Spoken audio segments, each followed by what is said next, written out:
The Carmichael Dave Show. He's on the microphone when he's not on the microphone. He's playing a song, and when he's not playing a song, he's on the microphone, and then boom. With Jason Ross. No, he didn't. Yes, he did. Call or text at 916-339-1140. It's the Carmichael Dave Show with Jason Ross on Sacktown Sports.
Weeks of baseball and very creative, you could call it, very creative sports radioing. Chris, you just texted me to turn my mic down. We're trying to get levels right. Is that better? Does that sound as good as it's going to sound? Sounds good. Okay. Good morning, Jason. How are you?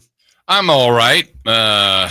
Yeah, the finality of a season, even as frustrating as this can be, and this was, and last night was, I had bags packed, ready to go, anticipated flying to Memphis today, maybe even being gone for a few days, Dave, and maybe coming back Wednesday from OKC after game 2. But yeah. Well, look, we like to have fun and we like to do our thing and all that. Obviously, this show is going to be a little bit different. I like to say in times like this, it is a Kingsaholics Anonymous. There are a lot of people, I'm sure, today that are just not going to be here or anywhere near a radio or TV, that they just need to decompress. And I totally understand that. But there's going to be a lot of people here that need to share their anger, their grief, their frustration, whatever. And, normally we'll spend this time, I'll tell some dumb story, but the only dumb story I'm interested in right now is the Sacramento Kings. But to be honest, Jason, I'll give you kind of a preview of how I'm gonna at least be today. And honestly, I'm fine. It's just basketball. It's not really that big of a deal. It's, hey, they tried their best. They probably had some fun. Yeah, and things could be worse. They could be in Seattle. We could not have an arena. There's so much bigger, more important things going on in the world that honestly, I think we should just be happy. Happy for health, happy for life, happy for that we even have a basketball team. In 1984, we didn't have one. Honestly, we should just all have some fun today. It's not a big deal. People take this stuff way too seriously. Let's just have fun and be appreciative for what we do have. And things could be a lot worse, right? Well, I would say that part is true. Yeah, it can always be worse, but it's pretty bad right now, I think, for Kings fans. That's what I would say. Is it though? I mean, really, it's just entertainment. Look at positive Dave. Good or bad, sometimes you go to movies and you laugh. Sometimes you cry. Sometimes you're scared. Sometimes, oh my God, the action scenes, and you just look at last season like this season like it was a sad movie. This was a sad movie, and maybe next year I'm sure they'll get it together, and we'll be a lot happier this time next year. Yeah, it's funny about that. I know it's interwoven in the way you're talking. Is kind of like, hey, how do you fan? Like for some, and I'll put myself in there, one, partly because obviously I work the games, but I don't know that an organization can chase some people away. Some it won't take anything, right? Whether it's this organization or other organizations that move, in Dallas, I'm done. You trade Luka, I will never watch this team again. Totally fine. And others like, I didn't really like the trade, but it's my team and I'm going to watch anyway. I mean, I think there's, you'll cover the gamut when you're talking about fans. And for some, I don't know that anybody's happy about this season, but it's just, they'll be back. And others, I don't know what last straw means for some. And some will say that and still be back. And others will be like, yep, I've been done with this team since 2009 or whatever, wherever the breaking point is for some. It's going to be different for everybody and how they enjoy or go through the pain with this team. Well, we're all going to go through whatever we're going through together. And today, like I said, is going to be a little bit different. And if you want to be heard, we invite you to be heard at 1-800-920-1140. This is a safe space. Other than, the only rules are this. And Jason, this is a showocracy. So if you disagree, push back. No swearing. Are you telling me that? Yes, especially you. Okay. And I'd really like to stay away from the personal attacks.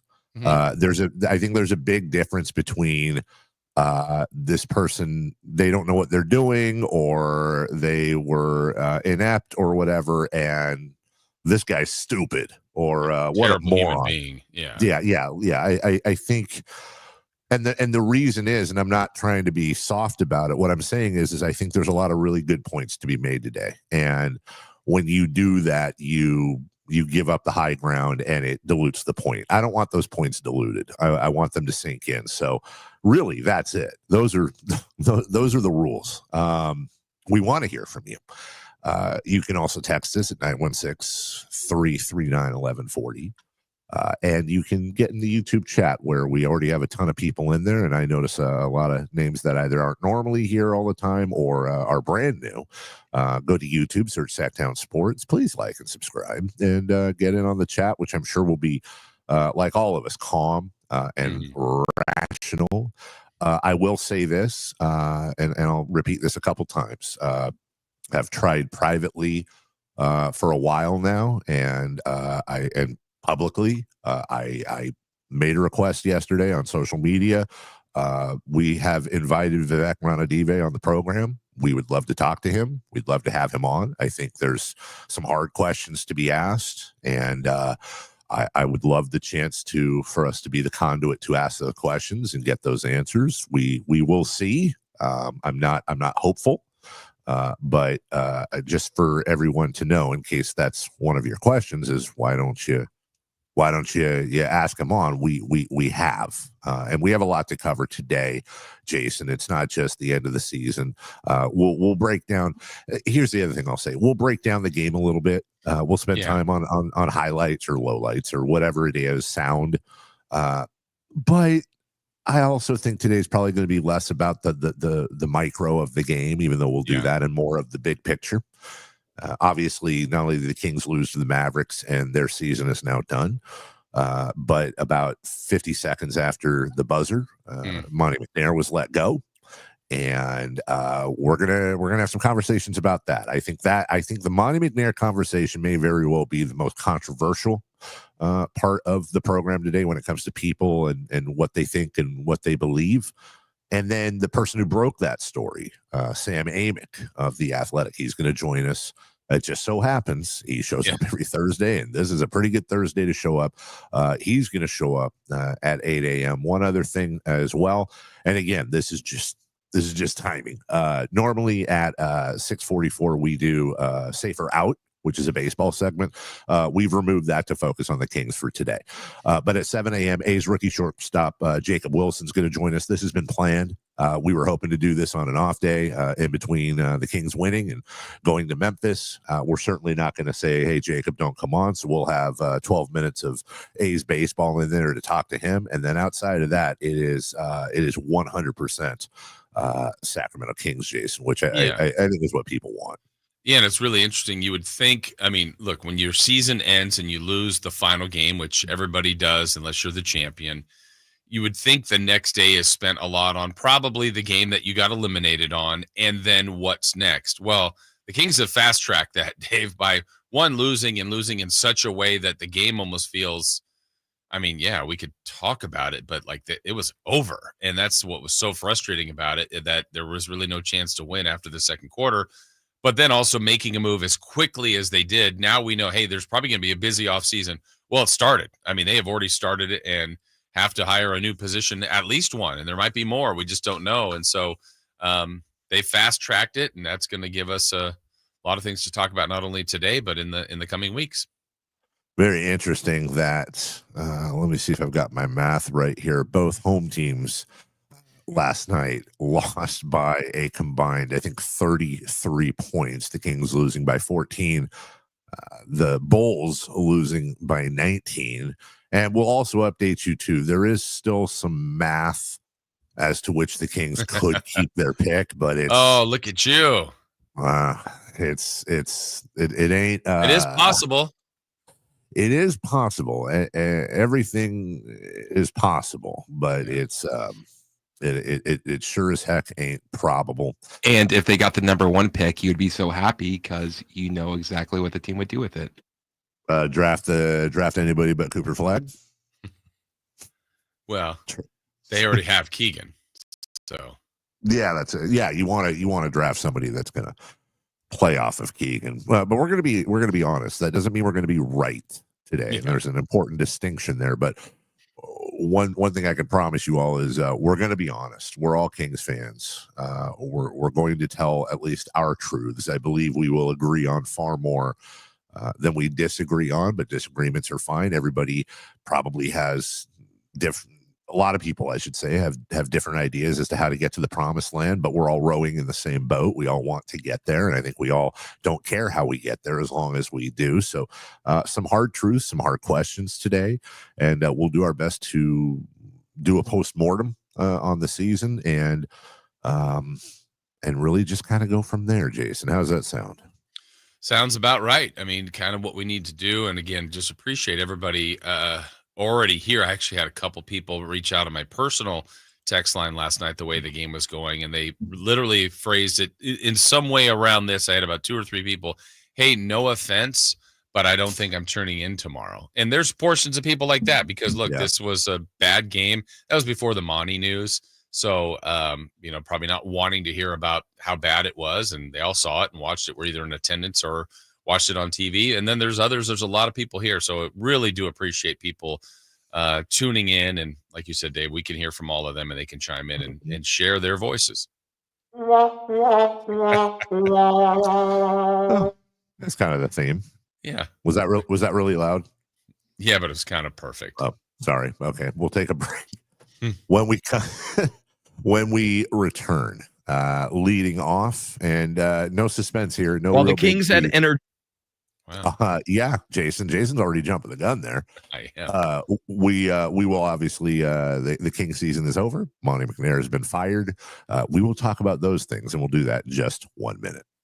On the move?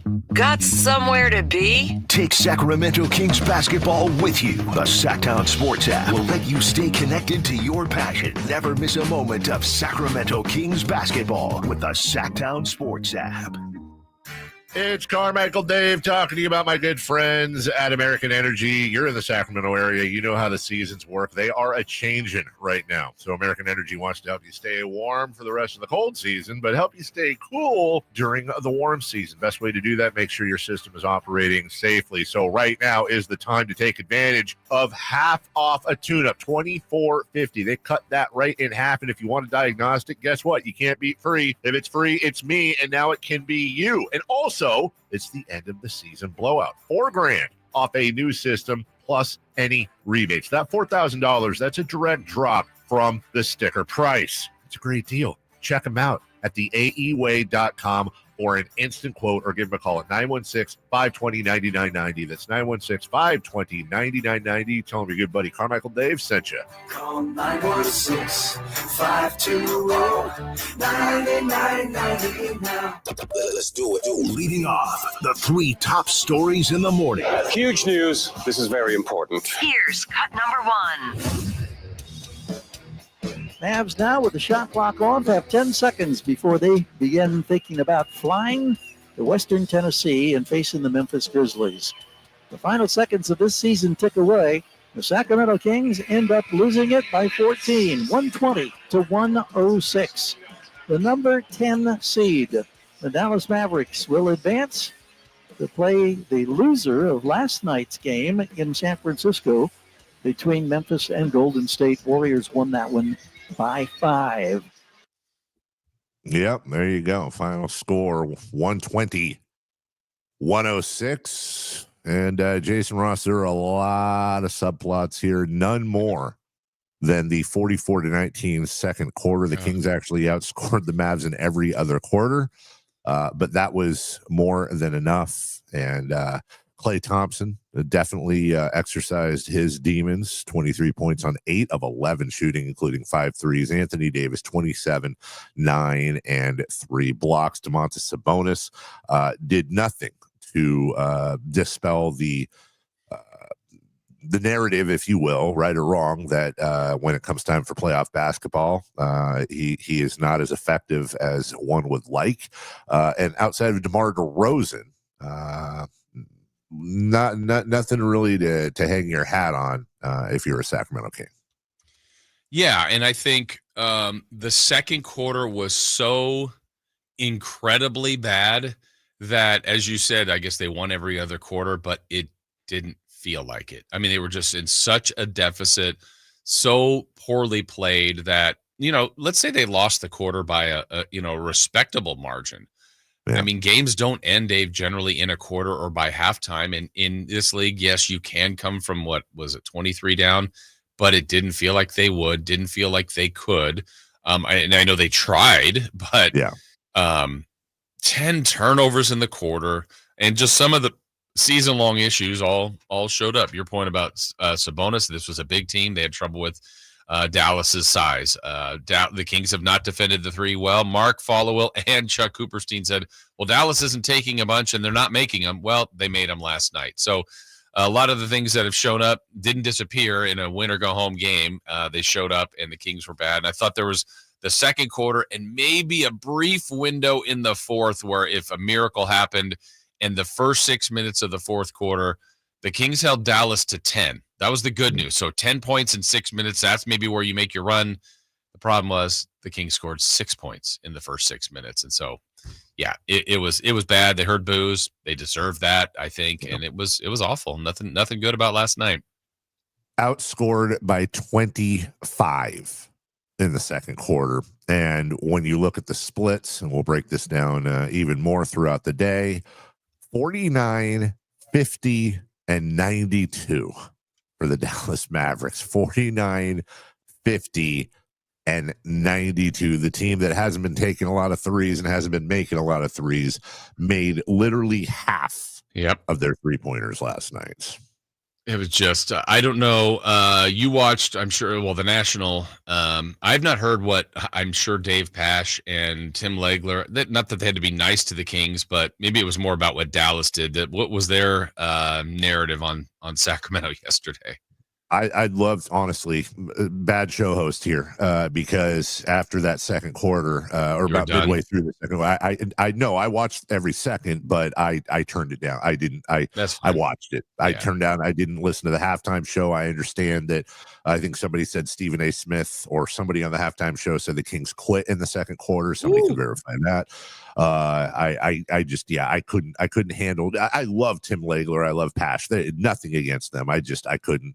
I was getting way too fired up. We were watching it out here in New Orleans, and I was not a happy to the point where the people I'm out here with went out and did something else while I stayed here. And I probably should have, but I had to. If everybody else has to go through it, so do I. So, hey, that's arguably not the biggest story last night, or maybe it is, but wait, there's more. Cut number 2. Cut number 2.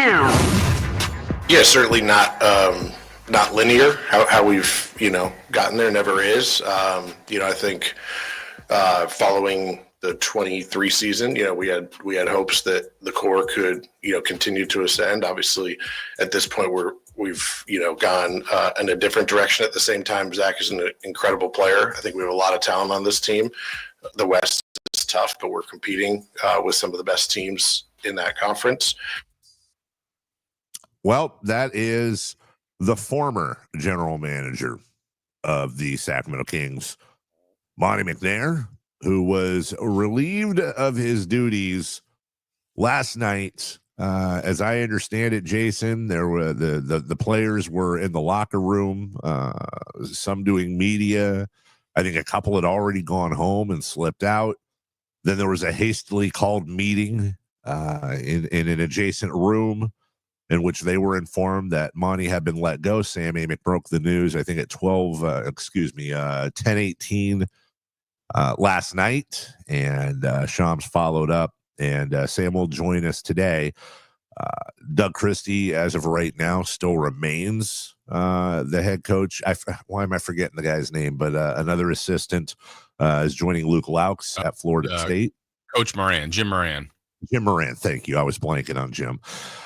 So this is incredibly interesting. There's the, hey, Monty was let go portion of the whole thing.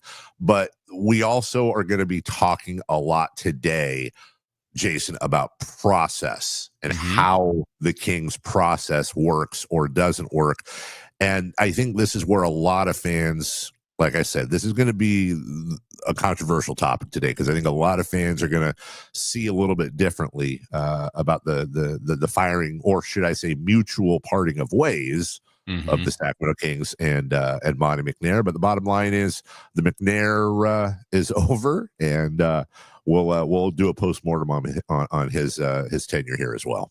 Well, I think it'll be good to talk to Sam as well, who's so well connected, as you said, Dave, first to report that story yesterday. And, there's a lot of noise around the Kings, and I think it's very fair that it's out there, because some of this is unclear and has been unclear. Did Monty want to fire Mike Brown? Reports say he didn't. Well, how much say did Monty truly have? Should he have all the say? Shouldn't he have had all the say? Can you do this as a collaboration?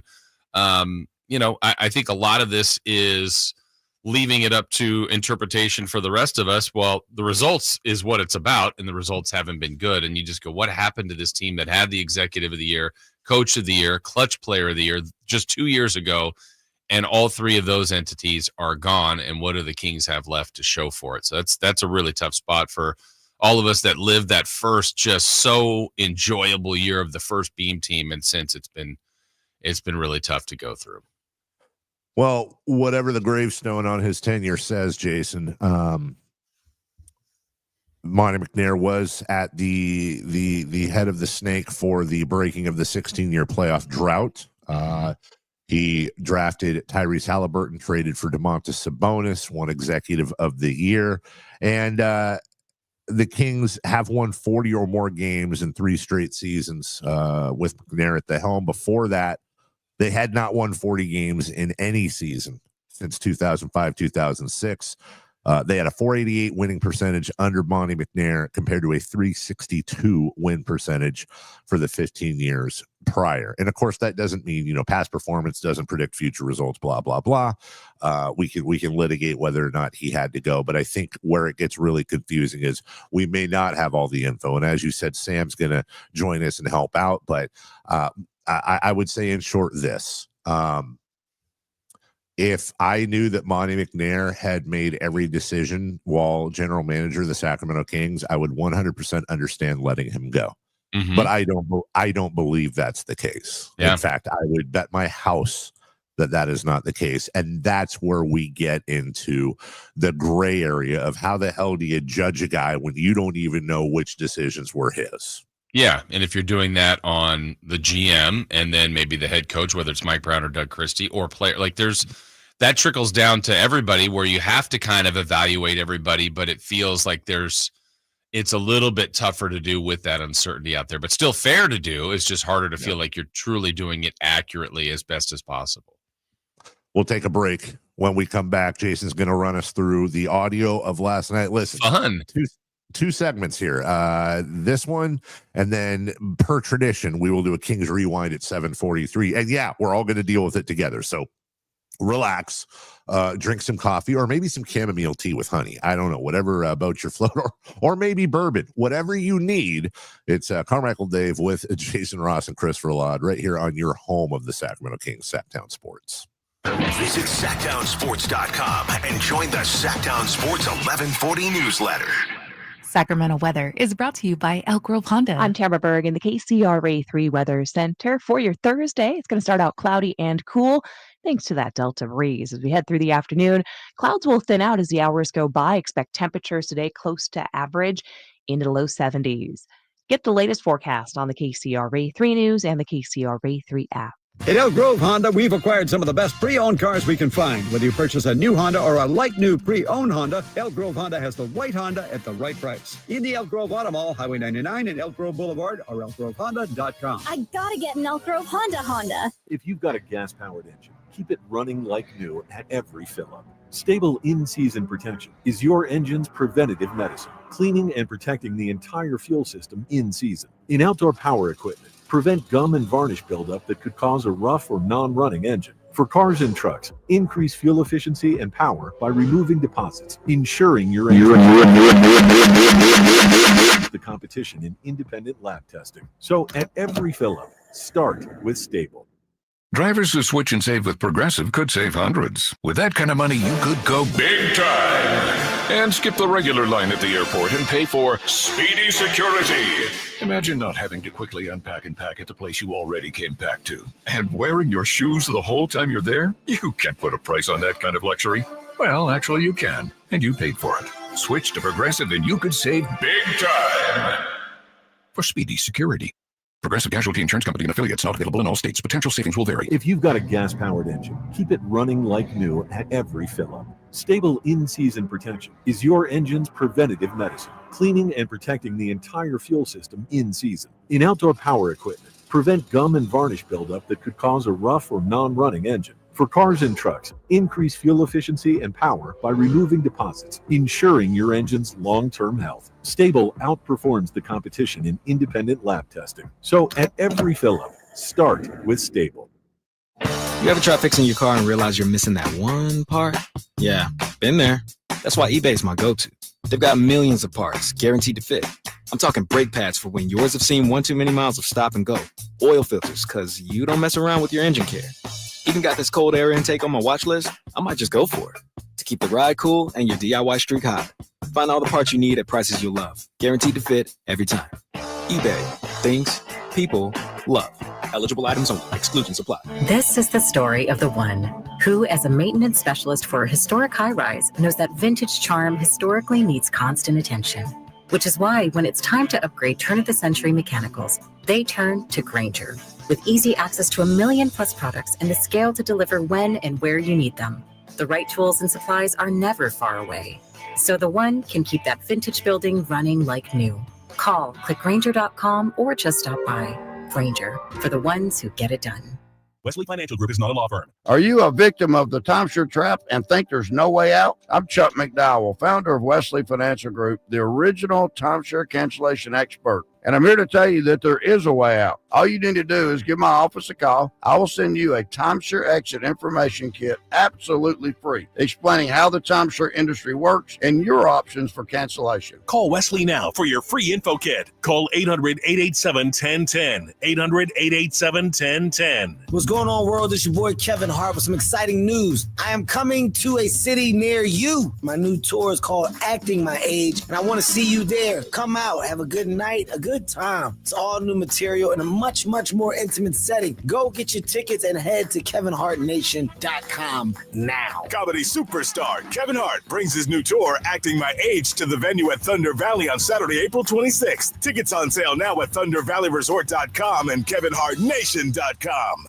Finally, an easy way to find home improvement contractors. Just visit subcontractorsunited.com and simplify your search for home services professionals. From cabinets to windows, roofing to plumbing, Subcontractors United is an easy, simple way to find and hire a home improvement contractor. And you never have to give up personal information. So no harassing phone calls like you get from those other websites.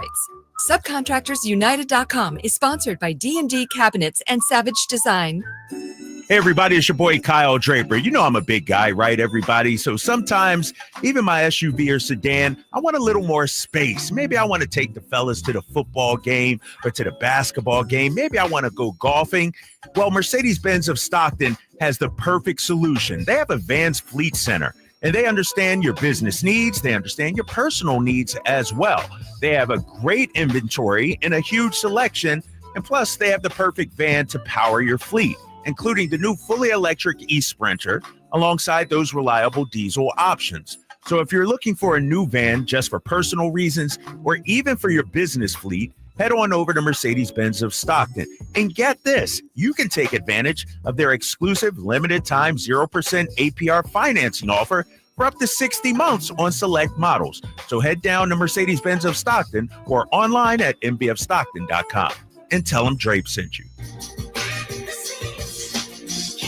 The Carmichael Dave Show with Jason Ross. Call or text at 916-339-1140. On Sacktown Sports. Welcome back. Great song choice. Sam Amick will join us at 8 a.m. Jacob Wilson of the A's will take a quick breather from basketball disappointments. Jacob's going to join us at 7 a.m. Outside of that, it is all Kings all the time. And Jason, look, we got to do it. You've got audio from last night's, dare I say, debacle at Golden One Center.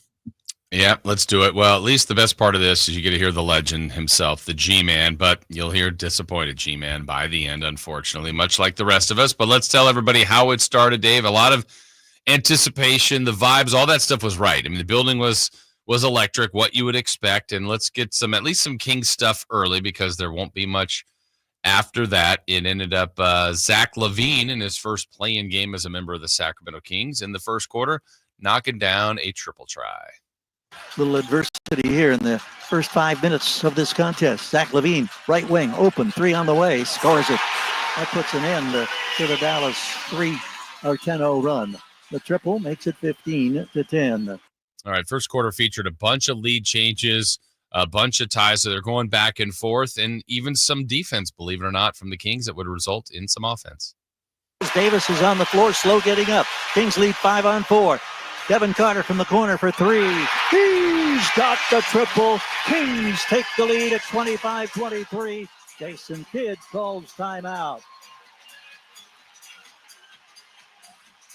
This is the vibe that you want to have on a nightly basis in this building.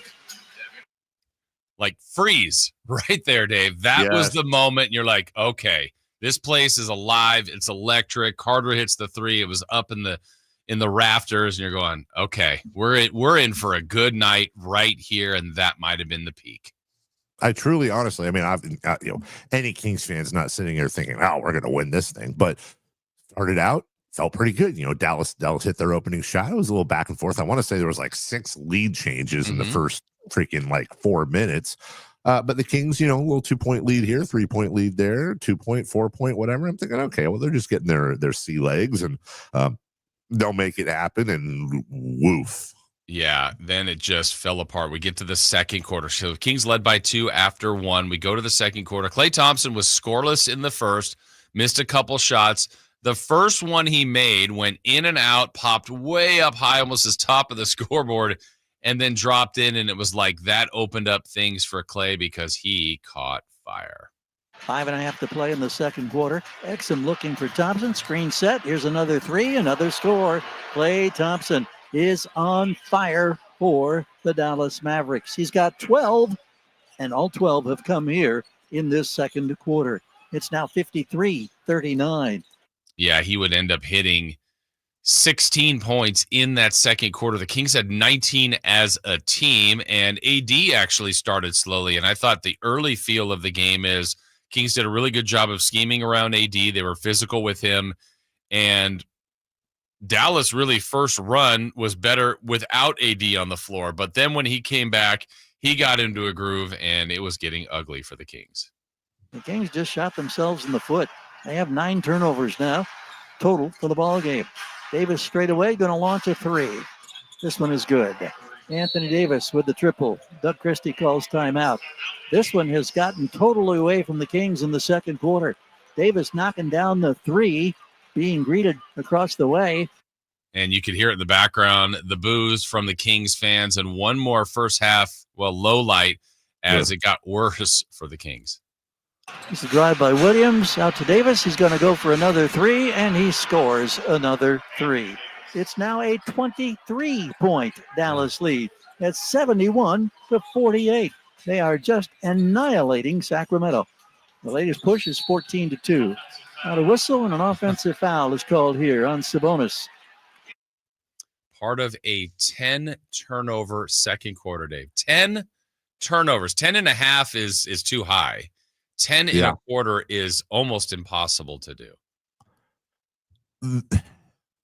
It was a complete and total breakdown. And there are a lot of blamings that can go around above the players. But ultimately, it was the players on the floor last night. Dallas ain't that good. They're not that good. Right. They're not. And that was a complete and total mental collapse in the second quarter. And you can't do that. They weren't. So bottom line, the analysis of the game is really simple. Kings played fine, except for the second quarter. And that was enough. They got buried. Yep, and that was too much to come back. Though they seemed like they were going to try. Let's finish this painful exercise up in the third quarter. The one thing that was kind of working and getting production was DeMar DeRozan. There's DeRozan now, who's been the Kings' primary go-to in this third quarter.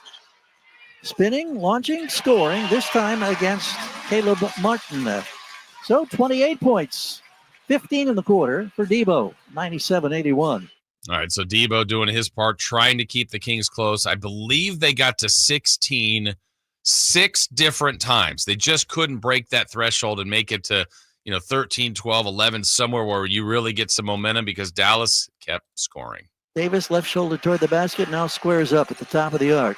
Spins to his right. Shoulders on Keegan. Turns for the fall away two, and he banked it in. It wasn't intended to be a bank shot. I can guarantee you the way the ball left his hand, but he scored it, and it's 107-85. AD has 25 points. All right, then finally, it was probably already dagger time by halftime, but Clay put the finishing touches on the Kings. Dallas was hurting for such a long period of time when they didn't have Gafford. They didn't have Lively. They didn't have Anthony Davis. Here's Clay for three more. He buries it. Turn out the lights. This season is over. Klay Thompson acknowledging the crowd and savoring the moment. The last time he was in this building, he had a horrific night.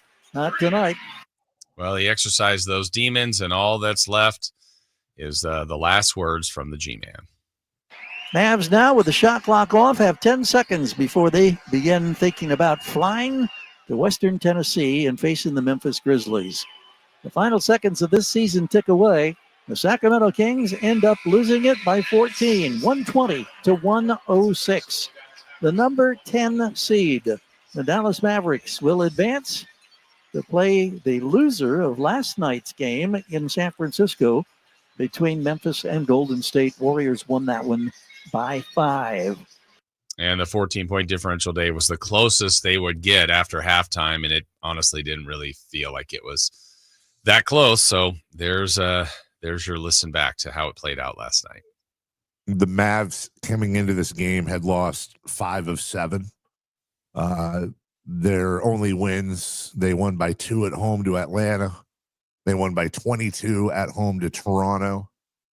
They lost by 35 at Memphis in their last game of the season. But if we're going to spend all day talking about all the bad things with the Kings, I think one thing that we should acknowledge that we all agree on is the Sacramento Kings are absolutely phenomenal at making bad teams look really good.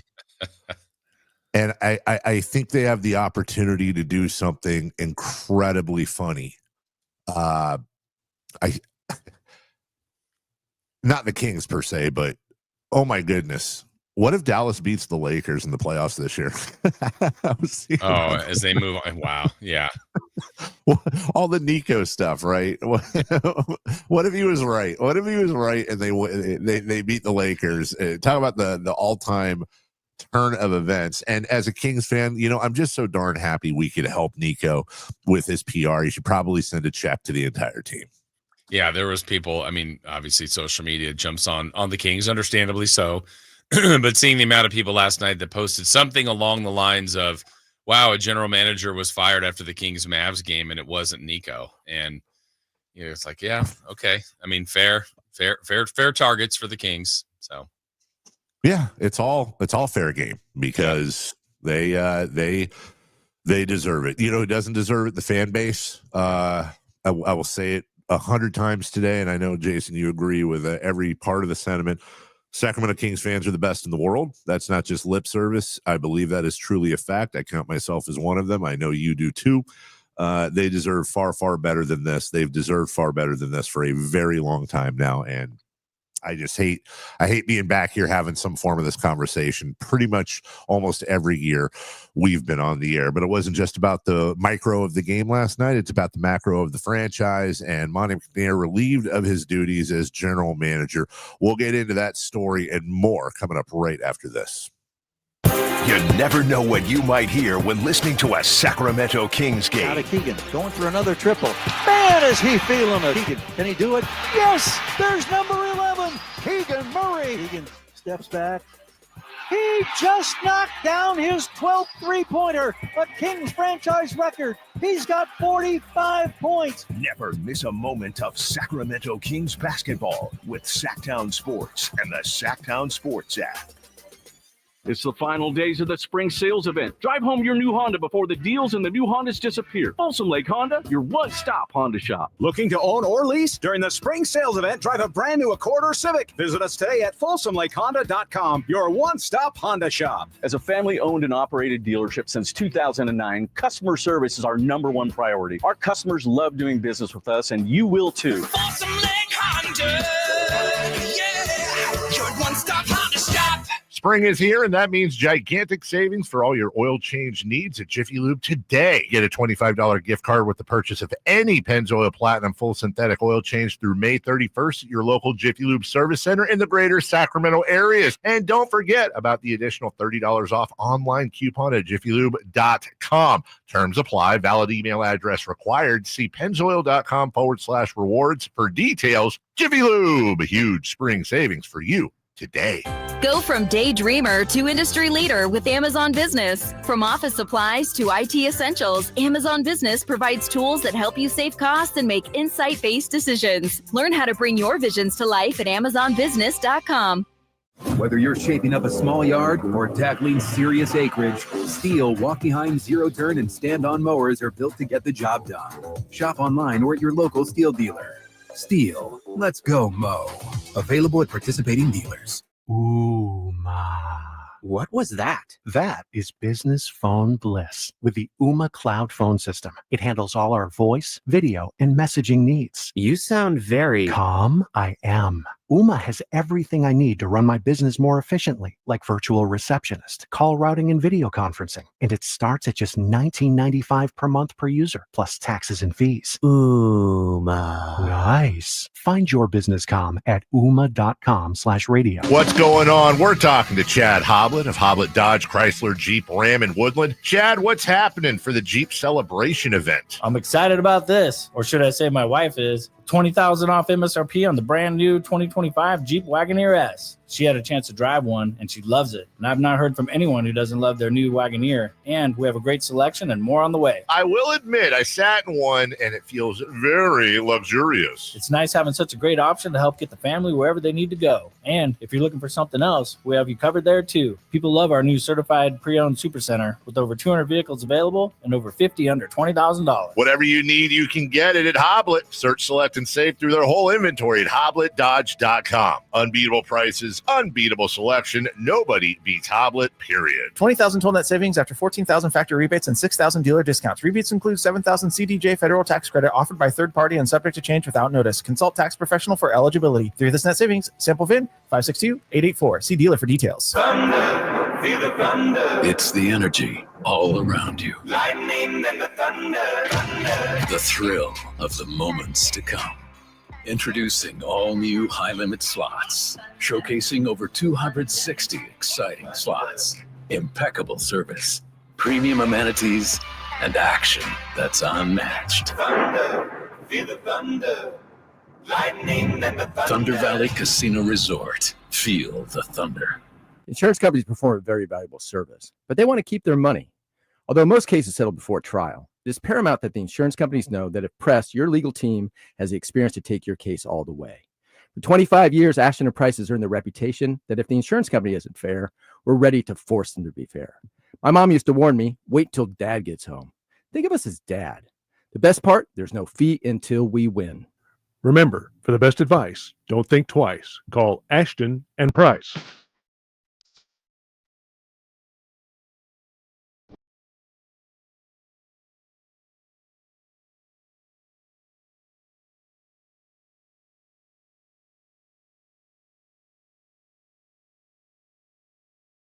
Waking you up with the best in local sports. Just to make it interesting, you know? It's the Carmichael Dave Show with Jason Ross on Sacktown Sports.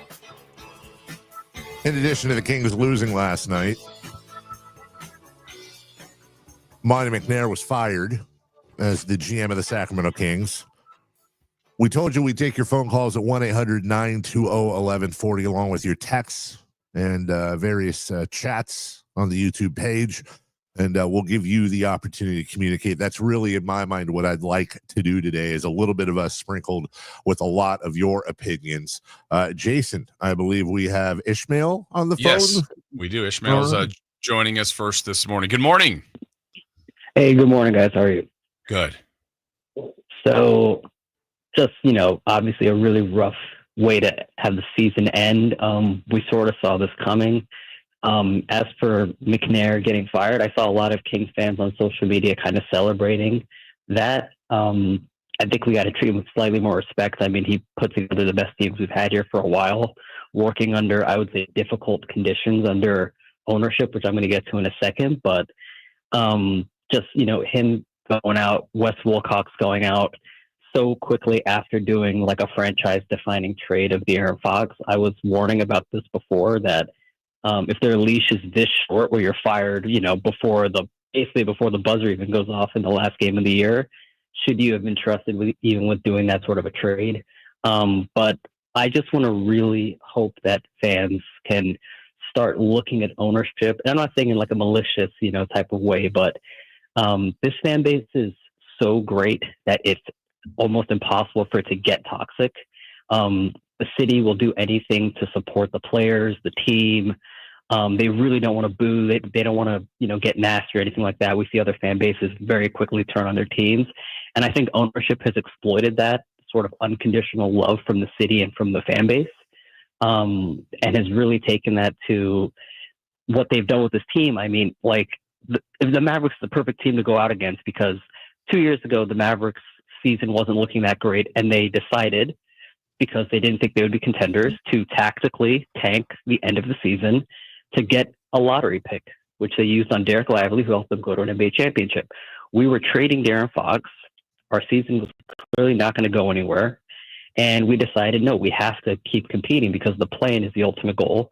So we've almost certainly shredded any first-round pick we're going to have this year, for the rights to best-case scenario get swept by the Thunder. And this all comes from ownership. I mean, 2 years ago, and Carmichael, you tweeted this, we were a playoff team, almost 50 wins, best season in years. And we actually had cap space going into that offseason. We had about $30 million in cap space after some moves were made. And we ended up salary dumping Rashawn Holmes, costing us a first-round pick, and then only using our space to re-sign Barnes and, extend Sabonis and not actually really get after and build the team out the way it should have been because ownership didn't want to spend that much. And as long as Vivek is the owner, and this is the cold realization that I think a lot of us have to get to, and if Vivek is still owning this team, there is a extremely low ceiling and low floor for this team, but not low enough because we won't tank. So it's really bleak. What we have to do, obviously, is tank this offseason, trade out who we can, Sabonis didn't cover himself in glory, but he has to get traded. He's been a great player, but he's got to go. Levine is obviously not going to be traded, but it would be nice if he was. And that's really the only direction we can go. But I sadly think it's much more likely we trade future picks to get another mid-level player and try to improve and secure a 7th or 8th seed next year than do what we're supposed to do. And that's really tear it down and build back up and throw minutes at Keon Ellis's and Devin Carter's and Keegan Murray's and that. But I'd just like to hear what you guys think about that. I think it's really time this fan base starts really chanting "sell the team" and pointing at Vivek, who, obviously he's a big part of the team being in Sacramento, but it's really time that we turn our attention to at least him publicly stating that he's going to take a step back from being involved in the team and like admitting that he's meddled and he's done certain things and just saying like, hey, I'm going to be hands off. I'm going to bring in a GM, let them do their thing, let them pick a coach, and we're going to go from there. But if it's Vlade Divac and we're just going back to square one, then I really think it's time for this fan base to start mobilizing, which is really sad because it's obviously a terrible thing. And Vivek's ostensibly a nice guy. I mean, I like him. I don't hold him to the contempt of, like, he's not like a Dan Snyder or something. But in terms of running this team, it's been atrocious. And yeah, last night was a really sobering night because the Mavericks looked more competent than us, and they were the most incompetent franchise of all time 24 hours ago. All right. Thank you, Ishmael. Dave, I mean, there was a lot in there. I think a lot of what a lot of people feel, right? And in this one sense, I will say this about the fact that's one of the hardest things to do. You can fire your general manager. You can fire your head coach. You can change your players. It's not impossible to change things there, but that's a really difficult thing to do. And especially for anyone that's running things that's been successful, they want to think that they can do it right. That's kind of where we are, I think, is the core of what that call was by Ishmael, which was really good. I think that's maybe a top 5 call I've ever heard on this station. And I think Ishmael should be commended, whether you agree with everything or not. There's a reason why he got all that airtime, because his thoughts were concise. I didn't think he was overly emotional or personal. It's a conversation I think a lot of people are having. A lot of people in the fan base are having. We're going to get into a lot of offshoots from that phone call throughout the program. Like I said, we have to ask very serious questions. Yeah. We have to have very serious conversations. It's not personal. I don't want to be mean. I think everybody can take a cue from Ishmael. This is a business, but it's one of the few, if any, businesses in which emotion is so involved and logic doesn't always dictate actions. Because why would anybody vote? If this was any other business, we would have stopped ordering cheeseburgers from it years and years ago and would have gone across the street to the other cheeseburger place. That's not how, unless you're a bandwagoner, and I don't even say that in a condescending way. I'm just saying, unless you have the ability to jump teams, and God bless you if you do, that's not how this works. You find your team, you love your team, you stick with your team through thick and thin. The problem is that there are things that go on as a fan that are completely out of your control, and they are stewarded by people that sometimes don't steward the best way. We're going to have conversations about Vivek Ranadive today. We're going to have conversations about his ownership, where it's at, and Ishmael talked about mobilizing the fan base. I know a little bit about mobilizing the fan base. And one thing I know more than anything is that the fan base has to be in that mindset. Not that they're ever going to speak as a hive mind, but the fan base has to be in that mindset. And to this point, I've never believed that they are in that mindset. Some are, extreme fans are. I'm beginning to see a little bit of crack in that armor.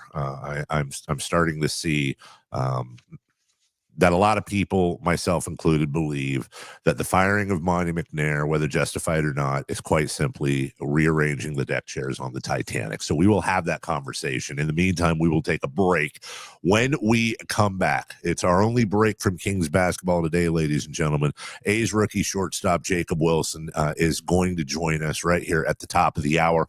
We'll get to him. We'll talk about the season so far, and then right back into it with 3 for Madness. We're even skipping Kelly today. God bless him too. He's taking the day off to get out of this mess so we can focus more on the Kings before we get to Sam at 8 a.m. We're right back on your home of the Kings, Sacktown Sports. The Sacktown Sports 1140 newsletter right to your email. Get your latest on the Sacramento Kings, athletics, and Republic FC with the Sacktown Sports 1140 newsletter. Visit sacktownsports.com to join. Jason Ross here to tell you about the great people at the Overhead Door Company of Sacramento. Phenomenal to us, and I know they'll be phenomenal to you. We got the brand new doors from the Overhead Door Company of Sacramento, and so thankful we did. Curb appeal is better. Our functionality of our doors far better from what we had as our prehistoric dinosaur garage doors before, and the return of investment. Obviously, when you do that, it's one of the most cost-effective upgrades to increase your home value. Not the sole reason why we did it, but a byproduct of that. The curb appeal, the look, how we feel, the functionality, so many boxes they check off. So we are so happy. You can see for yourself. Go see their showroom, 6756 Franklin Boulevard. Ask about the Sacktown Sports Special. Again, you can call them at 916-421-3747. Overhead Door Company of Sacramento, the genuine, the original overhead door. Always look for the red ribbon logo. Go yard with BetMGM, the sportsbook born in Vegas. Enjoy top odds on your favorite home run bets, fast and convenient ways to play same-game parlays, special boosts and tokens, and so much more. From the first pitch to the game-winning fireworks, there are more ways than ever to supercharge your excitement. Download the BetMGM app and get your piece of MLB action. BetMGM is an official partner of Major League Baseball. BetMGM and GameSense reminds you to play responsibly. See BetMGM.com for terms. 21 years of age and older. Gambling problem? Call 1-800-GAMBLER. Available in the U.S. For New York, 877-8-HOPE-NY or text HOPE-NY 467-369. For Arizona, 1-800-NEXT-STEP. For Massachusetts, 1-800-327-5050. For Iowa, 1-800-BETS-OFF. For Puerto Rico, 1-800-981-0023. First bet offers for new customers only. All other promotions for existing customers. Subject to eligibility requirements. In partnership with Kansas Crossing Casino and Hotel. Major League Baseball trademarks. Used with permission. Welcome to Staples. Hi, I hear Staples prints it all. Oh, you bet. Posters, banners. Can you print it all for Mother's Day? Oh, of course. Photo gifts like canvas prints, photo puzzles. Can you print it all for graduation? Sure can. Custom cards and invites. Can you print a huge banner with the grad's picture? Oh, definitely. Even an embarrassing baby picture? Oh, those are the best kind. I know, right? Print it all for moms and grads at Staples. And right now, get 40% off custom cards, invites, and photo gifts. N75 exclusions apply. Visit staples.com/print for details. This is the story of the one who, as a maintenance specialist for a historic high-rise, knows that vintage charm historically needs constant attention. Which is why, when it's time to upgrade turn-of-the-century mechanicals, they turn to Grainger. With easy access to 1 million+ products and the scale to deliver when and where you need them, the right tools and supplies are never far away. So the one can keep that vintage building running like new. Call, click Grainger.com, or just stop by. Grainger, for the ones who get it done. Thy ticket, Lady Jennifer of Coolidge. Well, many thanks, good sir. Hereeth my Discover card. They accept Discover at Renaissance fairs? Yeah, they do here. Discover is accepted at the places I love to shop. Getteth with the times. With the times? You're playing the lute. Yeah, and it sounds pretty good, right? Discover is accepted at 99% of places that take credit cards nationwide. Based on the February 2024 Nielsen report. Look out, world, we're getting strong. The future's here and we belong. She can step, she can do more. Like build a rocket and watch it soar. Clean the oceans and make the world a better place. Oh, she can STEM, so can you. Find a cure, invent something new. There's no challenge in the world that she can't face. She can STEM. Learn more at She Can STEM. A message brought to you by the Ad Council.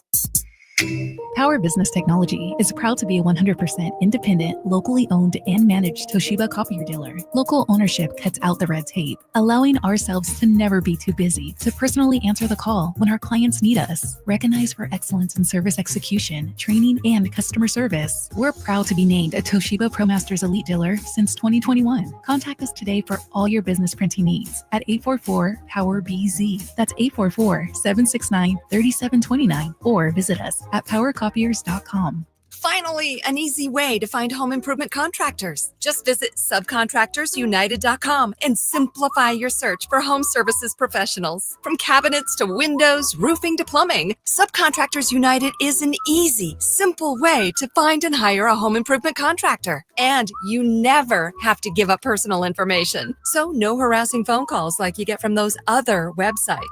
Subcontractorsunited.com is sponsored by D&D Cabinets and Savage Design. KHD1 Sacramento, KYMX HD3 Sacramento. From the Power Business Technology Toshiba Studios. Sacramento's official home of the 49ers. San Francisco. Sacktown Sports, 1140. The Carmichael Dave Show. He's on the microphone when he's not on the microphone. He's playing a song, and when he's not playing a song, he's on the microphone. And then boom. With Jason Ross. No, he didn't. Yes, he did. Call or text at 916-339-1140. It's the Carmichael Dave Show with Jason Ross on Sacktown Sports. Welcome back. Carmichael Dave, Jason Ross, Chris Verlaud behind the glass. We're happy to have all of you with us on a day where we are spending almost all of it talking about the demise of the Sacramento Kings season. We'll get right back to that in about 10 minutes, because right now we need a breather. We need a bit of a break. We need a pleasant distraction, and kind enough to join us right now from your athletics, Jacob Wilson. Jacob, it's Dave, it's Jason. Good morning. Thanks so much for joining us. How are you? I'm good, guys. Thank you for having me. I appreciate it. First question. Has it, on a scale of 1 to 10, how much has it sunk in that, dude, you're a major leaguer? 100%. Yeah, it's been pretty special. You know, it's definitely up there, probably close to an 8 now. You know, 10. You go out there every day. It's a new it's pretty much like a new day every day. You know, it's crazy to be able to walk out on the field with those guys and you know, take the field with the teammates, and it's pretty special to be able to kind of go out and go on the field and look around and see other people in the stands. So it's been fun. How much, Jacob, in your growing up, were you at the park with your dad being a major leaguer? I mean, were you always at a major league park your whole life? Yeah, a good amount of the time. My dad retired in 2012, so I was 10 years old. So I grew up for my first 10 years of my life kind of at a baseball field every day during the summer. So, you know, I've grown up around the park, and, you know, still is I love being there.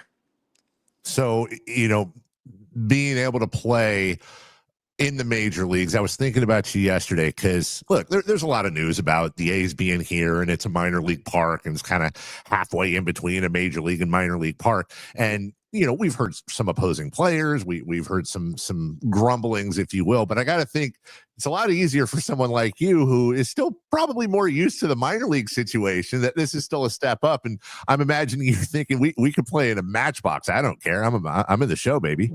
Yeah. I really, you know, don't care in the slightest. You know, to be able to put on a Major League Baseball uniform every day is kind of a blessing in itself. So, you know, we get to go out there. You know, the fans have been great so far. You know, the city's been awesome. So, you know, no matter where we're playing, yeah, we get to wear a uniform, which is, you know, the main goal at the end of the day. So yeah, I've been blessed to be able to go out there every day and just kind of play the game I love.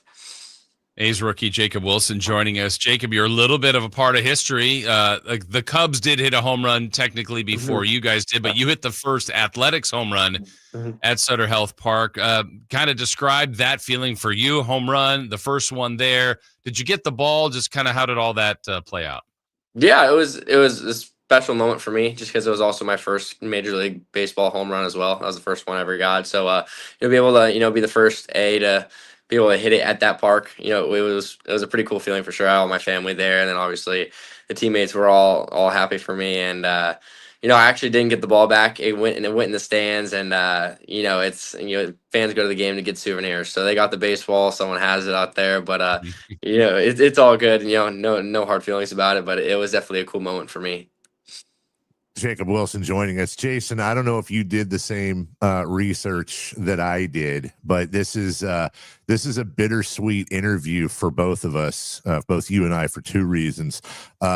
Not so much that Jacob's dad, Jack, Pirates, Braves, is a former major leaguer. Jason, we're older than his dad. Oh. Yeah, I'm sorry to say that.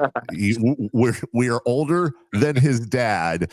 Moving on, Jacob, how great is it to, so many people have difficulty adjusting, wondering what it's going to be like. You hear about the long trips on the team bus or the team plane when you have a veteran in your ear. But for you, the veteran in your ear, I got to imagine a lot, is your dad, who played in the show. How great is it to be able to grow up with that and have that right now? Yeah, it was awesome. Just be able to have a tough game, have a good game, being able to call him, just be able to talk about baseball. Get a guy who's been there and done that. He's been in my situation plenty of times before, and whatever I need, baseball wise, he's one phone call away. So I get to call him and just be able to talk about whatever I need to get off my mind about the sport, and he's always there to help me out. So it is definitely very helpful to have someone in your corner that has been there and done that in the situations that I've been in, and it's awesome to be able to have him for sure. Jacob was at the game the other day. Let's see, it was Saturday. You guys were playing the Mets. You got the lead, and then in comes Mason Miller. And I'm watching everyone else pitch, and everybody's got all their abilities, and it's just different sitting in the stands watching him. You're playing behind him, playing defense. What's it like when Mason gets on the mound? Do you guys feel like that's pretty much a wrap and you've got the game in your hand? Yeah, it's pretty electric when he comes out of the bullpen. We have a small lead, and he comes in, he's throwing 102, 103 miles an hour. It's pretty ridiculous to be able to see that from shortstop, and just be able to see how he goes about his work every day. And quite honestly, it's awesome to have him on my team, because I don't want to step in the box against him either. Like, he's pretty electric with his stuff, and like you said, whenever we get a lead and it's the ninth inning, we feel pretty comfortable that when he gets on the mound that we're gonna walk out there with a W. So he's pretty impressive to watch, and like I said, I'm just happy to have him on my team. Just for fun, though, or as a matter of practice, have you stepped in the box with him? And if so, how'd that go? I have not. I've yet to not have a bat against him yet. Good choice. I've not been able to get in the box against him yet, but I'm sure one of these spring trainings it's going to line up, and it's going to be a tough at bat for sure. I was thinking about this too, being at the game. It hasn't happened yet at Sutter Health Park. It's bound to at some point this year, Jacob, and hopefully it doesn't happen to you. But someone will, and likely it might be Kotze or the opposing manager, get booted, get tossed. And I keep thinking about, if that happens, kind of that walk of shame to kind of go back across the field, waiting to get all the way through to go out through the outfield. That will be a spectacle, especially if it's someone from the other team. I know it'll happen, but have you guys talked about something like that, what it would look like? We haven't talked about it yet, but it's definitely going to be interesting to see who's the first one to get tossed from a game. That's definitely going to be a funny walk, just because the fans are going to, if it's the opposing team, the fans are going to be booing them, and if it's us, I'm sure there'll be some cheers while we're going down the line. But it will definitely be interesting, to see it for the first time and see what how the crowd reacts and how the whole situation goes down. But I'm sure it won't be too bad. All right, so I got a couple of standard rookie-ish questions for you. Number one, it doesn't have to be a big thing, but it could be. What was your first made any purchases, a car, something that you maybe wouldn't have purchased if you were working at the old bank or something? Have you had any sort of fun yet like that? Yeah, I bought a car, coming out of the draft. I did buy a car, but besides that, it's kind of been the only big purchase that I've made so far. I think this offseason I'll probably work on a house and, try to, find a place where I can stay. I'm still with my parents right now, but, it's definitely the car was the first one, coming out of the draft, something I bought for myself. All right, and then secondly, any pranks, any rookie stuff you've had to go through, any popcorn in that new car? Have you any Hello Kitty backpacks you've had to carry around, getting bagels? What? It's not too many. I mean, I bring in donuts on day games. So that's one thing I do. And then we had last year, every year you have a rookie kind of dress up flight where all the rookies dress up in some sort of, category, some sort of style. There's a group, so you get put in a group and everybody has to kind of dress in that sort of, topic. But, it hasn't been too bad so far. Just a couple rookie jobs here and there, and then obviously the flight. So nothing too crazy.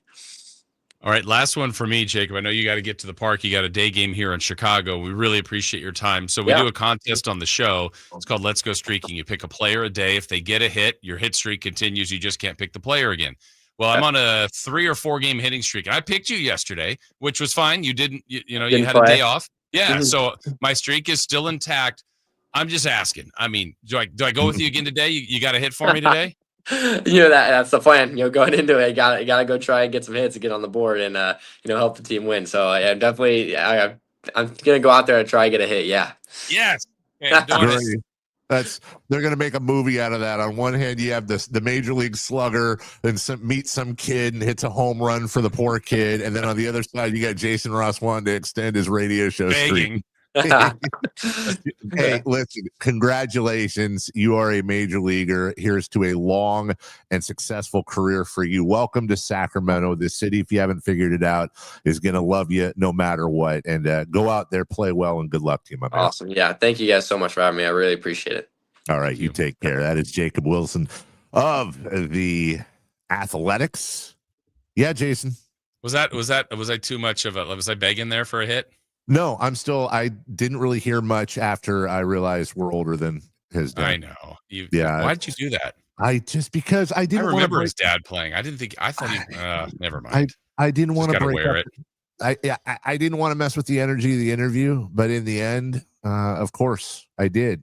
And because I did that, I should probably take a moment and tell all of you about my good friends at American Energy Heating and Air and everything that's going on with them right now.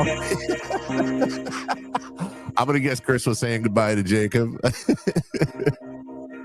Pretty much. Oh, yeah. All right. American Energy Heating and Air. By the way, before I get into this, everybody, we're right back with 3 for Madness. We're right back into the Kings for the rest of the program. Again, our thanks to Jacob Wilson for joining us from the Athletics. Look, summer is on the way. It's beautiful weather right now. But that weather is going to turn hot. You want to make sure that your air conditioner is working as perfectly as possible. Also, it's never too early to make sure that furnace is all ready to go after a long and cool winter. Right now, you can get a half-off tune-up for $24.50, and you can also get that inspection as well on your air conditioning unit. Join that American Energy Club so you can make sure everything is tuned up and ready to go all year long. They've been in business since 1981. Greater Sacramento area, good people, great prices, excellent service. 916-520-9990. That's 916-520-9990. AmericanEnergyAir.com. American Energy, making the uncomfortable comfortable. What is your disappointment level? A bright spot? Can we find one for the Kings? And the big question right now, one of them at least, should Doug Christie be retained as the head coach? 30 seconds, and we're back right here on Sacktown Sports. On the move? Got somewhere to be? Take Sacramento Kings basketball with you. The Sacktown Sports app will let you stay connected to your passion. Never miss a moment of Sacramento Kings basketball with the Sacktown Sports app. Sacramento, get ready. The Sacktown Sports Live events calendar is packed with epic shows you won't want to miss. Classic rock bands, America takes the stage at Hard Rock Live Sacramento on May 9th. Then hip-hop legend LL Cool J brings the beats to Thunder Valley on May 10th. The Outlaw Music Festival rolls into Toyota Amphitheater on May 18th, and Punk Pioneers The Dam hit Ace of Spades on May 31st. June heats up with JJ Gray and Mofro at Ace of Spades on June 10th. Plus, country superstars Lee Brice and Walker Hayes at Ironstone Amphitheater on June 21st. Then, it's 3 days of country fun at the Country Summer Music Festival at Sonoma County Fairgrounds on June 27th through the 29th. Get your boots ready for the Folsom Pro Rodeo July 3rd through 5th. Then, catch Cody Johnson at Golden One Center on July 18th and Parker McCollum at Ironstone Amphitheater on August 16th. Mark your calendars, grab your tickets, and don't miss out. Find all the details at sacktownsports.com. 3 questions, 3 answers. It's 3 for Madness on the Carmichael Dave Show with Jason Ross. Here's question 1. All right. Sam Amick's going to join us in about 45 minutes. You're not going to want to miss that conversation. He broke the Monty McNair news. He's been on top of this all year long at I know I'm shamelessly pumping the poll here. Great personal criticism from some necks of the woods, and Sam has been nothing but right and early and first on so much of this news. We will continue to get updates internally from Sam Amick. And Jason, later on, we're going to ask for a bright spot or try to find one. I will say on social media a little bit ago, I asked things that were more fun than this Kings season. Go. And at some point, if time prevails, I think we might get a laugh or two out of some of the things people say are more fun than what we just went through. We might need that. Yeah. 3 for Madness. Christopher Verlod, question 1. What is the disappointment level for the Kings season on a scale of 1 to 10? It's a 10 for me. It's a 10. I said it about a month ago, and I'm going to say it again. This to me was the most disappointing King season in their entire year tenure here. And before you think I'm being dramatic, let me throw out a couple of rules here. I'm not counting off field or off court tragedies or incidents and personal stuff. I'm not obviously Ricky Berry off season, Bobby Hurley, of course, Wayman Tisdale, the things this franchise has been through that had nothing to do with on the court. Of course, that's real life. Let's throw that aside. And you may say, well, hold on, Dave. There have been 18 win seasons, 20 win seasons. What the hell are you talking about? Because I do believe that this is one of the most talented teams, top to bottom, that has ever been here. It was just a terrible fit. Number 1. Number 2, coming from Coach of the Year, Executive of the Year in the same year, just 3 years ago, and all the hype from the Beam team, and then you fire the coach, you fire the GM yesterday, you trade the franchise player, you made a horrible trade with the franchise player, everything that happened, and then culminating with them getting blown out at home. For me, if my son, who is barely 6 feet tall, can't dunk a basketball, it doesn't mean he doesn't want to. It just means he physically can't do it. I look at those Kings teams that lost a lot the same way. This Kings team should have been different. It was mismanaged from the jump. I think outside of relocation, Jason Ross, outside of relocation, and counting 2002 when the Kings were damn good, I think that this is arguably, from a basketball standpoint, the low point of their tenure in Sacramento. Yeah, I'm going to give you, and see if you agree, Dave, maybe 2 other comps. I'm not, it's 10 is it. That's the answer. 9 or 10. I mean, it's 10, really, is the frustration. And it's because of what you said, expectations. Yeah, they won 17. They weren't good. They've won 22, 29. There weren't expectations. The only other comps I could think of is I'm going to go to 2005 and 2006, the last year of the 8-year run that they made the playoffs. That team was still supposed to be good. They still had Rick Adelman. They had Peja. They were not doing well. They traded Peja, got Artest. But the difference is that group still rallied, made the playoffs, lost ultimately, but put a scare into the San Antonio Spurs. They were an 8 seed versus a 1. So that one felt comparable in a sense based on what they had done and what some of the expectations were. And then the very next year, so Adelman's now gone, still a lot of the same players, but it was the first year of kind of going through like, what's going on? This is maybe where the downfall is really happening. So those would be the closest that I could remember, but it's because of expectations. I still can remember, it's hard to put yourself emotionally of what you felt years ago, but I can remember the emotions, Dave. I felt something as simple as being at the California Classic this summer when DeMar DeRozan the word was out. He was signed. Yeah. He walked in with Vivek, and it was like, oh man, Fox, Sabonis, DeRozan, whatever they do this offseason, Mike Brown coming back like, okay, I don't know how it's going to work, but they're getting a Hall of Famer. Like, this could be really spectacular. And then to end it the way last night happened and everything in between, it's a 10. And if this, honestly, the other thing I thought of, David, I don't know if you agree or disagree, but it's kind of where the franchise is thought of nationally, as much as we get bothered when we don't get attention. But if we were thought of higher as an organization nationally, we should probably be getting the same kind of treatment Phoenix is, because people are like, what happened? What a mess. Look at their franchise. You got these players, this player, this player. Look at all the money they've spent. Well, the Kings have a lot of good players, and they have expectations, and they're kind of being left alone nationally, whereas locally, they're hearing from it, as they should. But it's probably the way people think about the Kings nationally that's maybe helping them in the national scope. I think Kings PR should send Matt Ishbia and Nico Harrison Christmas cards, because it's really the only thing that's keeping them out of being the center of the bad part. And look, it's so funny. Some days I'm a downer and a doomer, and other days I'm a brain dead homer. I'd like to thank our friend Fred Siegel, who runs the Freezing Cold Takes account.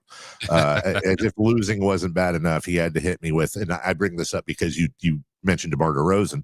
After that, I tweeted out July 6th at 11:25 p.m. And no, I don't drink. Official.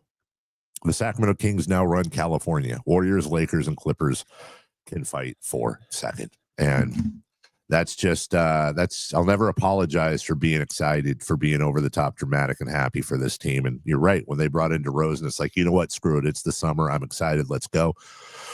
That's not a freezing cold take. That is a 0 degrees Kelvin, absolute zero take. Yeah. And it's so sad, because so many Kings fans' hearts just repeatedly get crushed over and over and over again, that they're leather at this point, but it doesn't make it hurt less.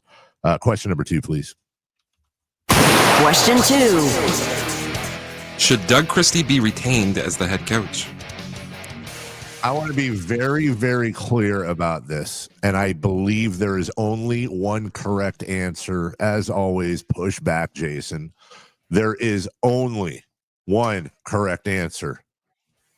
Absolutely, positively, 1 trillion billion trillion % no, no, no, unless the general manager, whomever it may be, 100% backs the play. In other words, if the general manager does not want Doug Christie as the head coach next year, he'd better not be the head coach. We can talk all we want about whether or not we hope it's Doug or don't, however you feel. And I certainly love Doug to pieces, but it better be the new GM's call. That's it.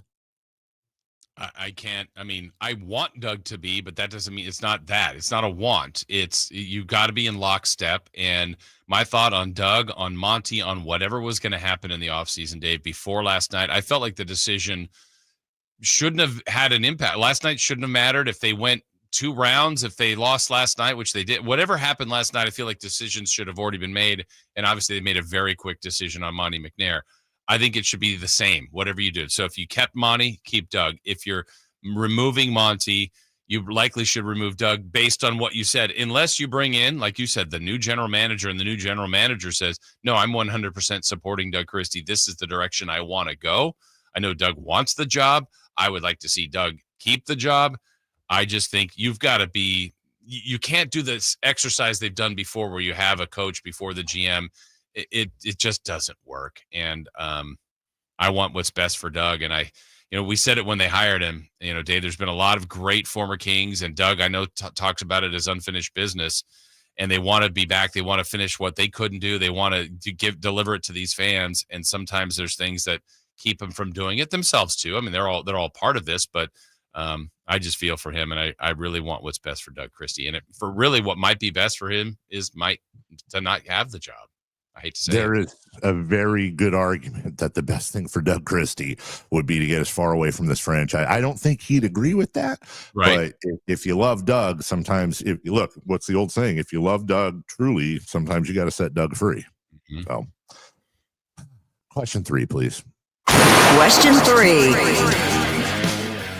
Give me one, just one, serious bright spot for the Sacramento Kings. I'm going to try to not I'm going to try to not be silly about this. One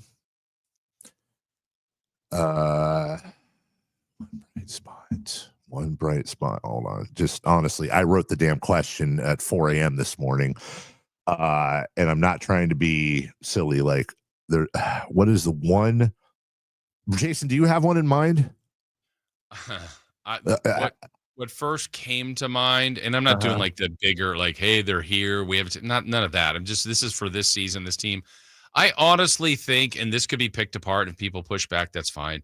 I really think Keegan has continued to develop in a good way. I mean, maybe you want more, maybe you want it to be this, a future two-way star. He doesn't have to be that, but I think he's the 3-and-D guy they're looking for. You can always get more from him, but I mean, I think he's turned into one of the really great defenders in this league. He's not perfect, but I think that's where I'd go. But I feel like, it's that the list is obviously short. That was even hard to come up with. I'm going to do my best here as well. Devin Carter showed some promise. I still don't think we necessarily know what Devin Carter is or what he could be. But I can squint and turn my head and say, okay, Keegan, Carter, Ellis. Yeah, maybe Ellis. I mean, his development, that's pretty good. You don't get a lot of those finds and that turn into starters on your team. That's a good one. And I guess I would finish by saying this, Jason, not to get cheeseball, because I think we did do our best to try to come up with bright sides, but I do mean this. The biggest positive is the fan base and the fact that win or lose, we are the most loyal. We bicker and fight, but we are a family. And we have been through hell and back again, and then back again as a fan base through the years. It is this franchise has been almost entirely a Shakespearean tragedy, and you can bring in the off-court stuff now into that on top of ownership issues and roof falling in and Vegas guys doing Carl's Jr. commercials and almost getting to the promised land, and then the market falling out and the almost relocation and the sell of the team, but who bought the team and how has it gone? I mean, you could make a whole new 30 for 30 if you think about it, since the last 30 for 30 that was supposed to come. By the way, making a 30 for 30 and having it be the only 30 for 30 never shown publicly for the reasons we all know, it really is a crazy, crazy ride. But we've all been on it. We'll all continue to be on it. And that is in a world of darkness sometimes when it comes to sports. That is one of the very few bright lights for me, is that we have each other. We'll take a break. When we come back to your Sacramento Kings. Quick break here. Monty McNair has been let go. Let's get into that. We'll talk about with Sam Amick coming up at the top of the hour. Another mini bombshell that he dropped in his article as he broke the news. So we'll step aside. We'll come right back after this. The Sacktown Sports 1140 newsletter, right to your email. Get your latest on the Sacramento Kings, UC Davis, and Sac State with the Sacktown Sports 1140 newsletter. Visit SacktownSports.com to join. The Napoleon Stainless Steel Prestige 500 connected propane grill with infrared side and rear burner is a dynamic evolution in grilling. Featuring Wi-Fi and Bluetooth connectivity, it brings you closer to your grilling experience than ever before. The Napoleon Connected lets you monitor temperatures, set timers, and receive high temp warnings all from your smartphone. With temperature probes and LCD display, you'll always know exactly what's happening inside your grill. Napoleon's LED control knobs even illuminate for nighttime, entertaining, and feature safety glow. Napoleon Grills, simply the best. Grab the keys to a new fuel-efficient Toyota. More miles, fewer fill-ups. Toyota hybrids are built to go the distance with legendary dependability and head-turning style. Get a low-cost lease on a new 2025 Prius or shop deals on 17 Toyota hybrid models from the longest-lasting brand on the road. Plus, every new Toyota comes with Toyota Care. 2 years of complimentary maintenance. Toyota. Let's go places. Offer available through TFS to buyers with premium-rated credit. Offers end 4/30/25. Bring the whole family to Sutter Health Park for Sacramento River Cats baseball. It's more than a game. It's an experience your kids will never forget. Enjoy exciting action on the field, delicious ballpark food, and fun activities for all ages. From meeting Dinger the mascot to running the bases every Sunday, there's something for everyone. Create lasting memories with your family this season. Get your tickets at rivercats.com. Skeeter here, Field Tech, Sacramento Yellow Mosquito and Vector Control District. Hey, it's my favorite week of the year, Mosquito Awareness Week. Yep, the spring and warm weather means the little suckers are starting to breed and bite. Gotcha. So it's time to fight the bite. Once a week, drain standing water from flower pots, bird baths, dog dishes, and at dawn and dusk, start using insect repellent outside and wear long clothes, because these skeeters are out for blood. The Sacramento Yolo Mosquito and Vector Control District reminds you it's time to fight the bite. For more information, go to fightthebite.net. It's the final days of the spring sales event. Drive home your new Honda before the deals and the new Hondas disappear. Folsom Lake Honda, your one-stop Honda shop. Looking to own or lease? During the spring sales event, drive a brand new Accord or Civic. Visit us today at folsomlakehonda.com, your one-stop Honda shop. As a family-owned and operated dealership since 2009, customer service is our #1 priority. Our customers love doing business with us, and you will too. Folsom Lake Honda, yeah, your one-stop Honda shop.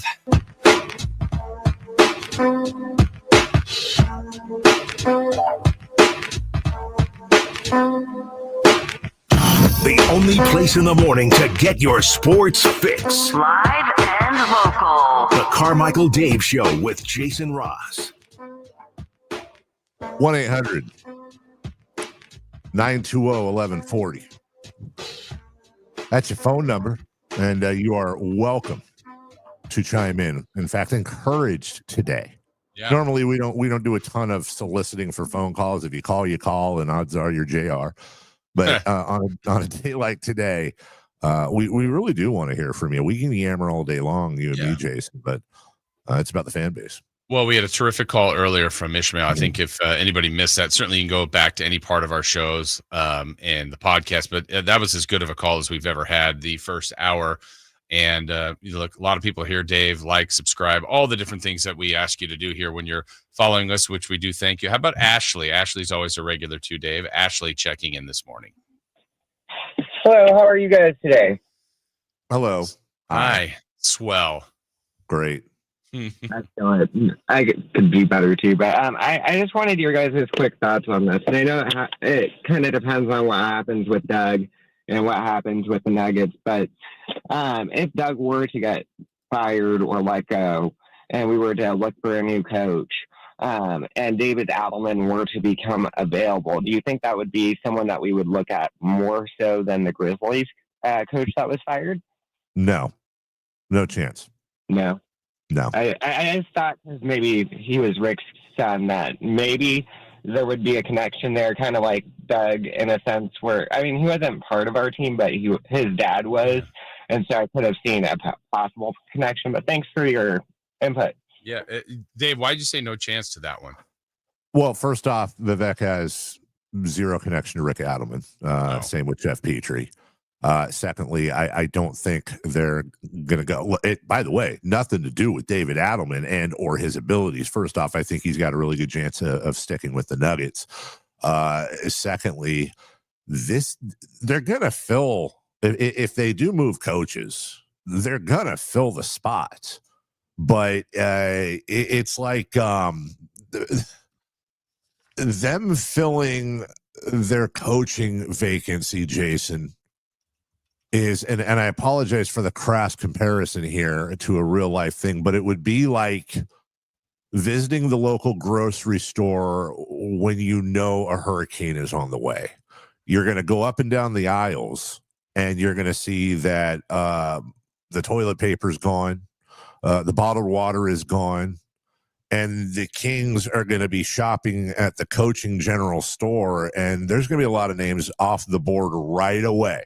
And if you think that has nothing to do with how Mike Brown got let go, you're missing something. So then you're going to have what's left over, or you're going to have to do, to further the analogy, you're going to have to hit up the guy on the street for the case of water where you're paying 10 times the price. That the Kings are not an attractive destination. The Kings are not respected by agents. The Kings are not popular with the coaching community, Jason Ross. So it's going to be they'll find a coach if they do, and they'll certainly find a GM. But it ain't like you're picking from the best of the best. Yeah. All right. Let's see, Dave, what Sean has to say. Good morning, Sean. Hey, what's going on, guys? Love the show. I'm a daily listener. Thank you. Last night was completely disgusting. I'm a season ticket holder. I've been a season ticket holder since the last season at Arco. And last night was one of the worst games, definitely the worst game of the season, but one of the worst games I've watched in a long time. Doug Christie's my guy. I've loved Doug since he was a player.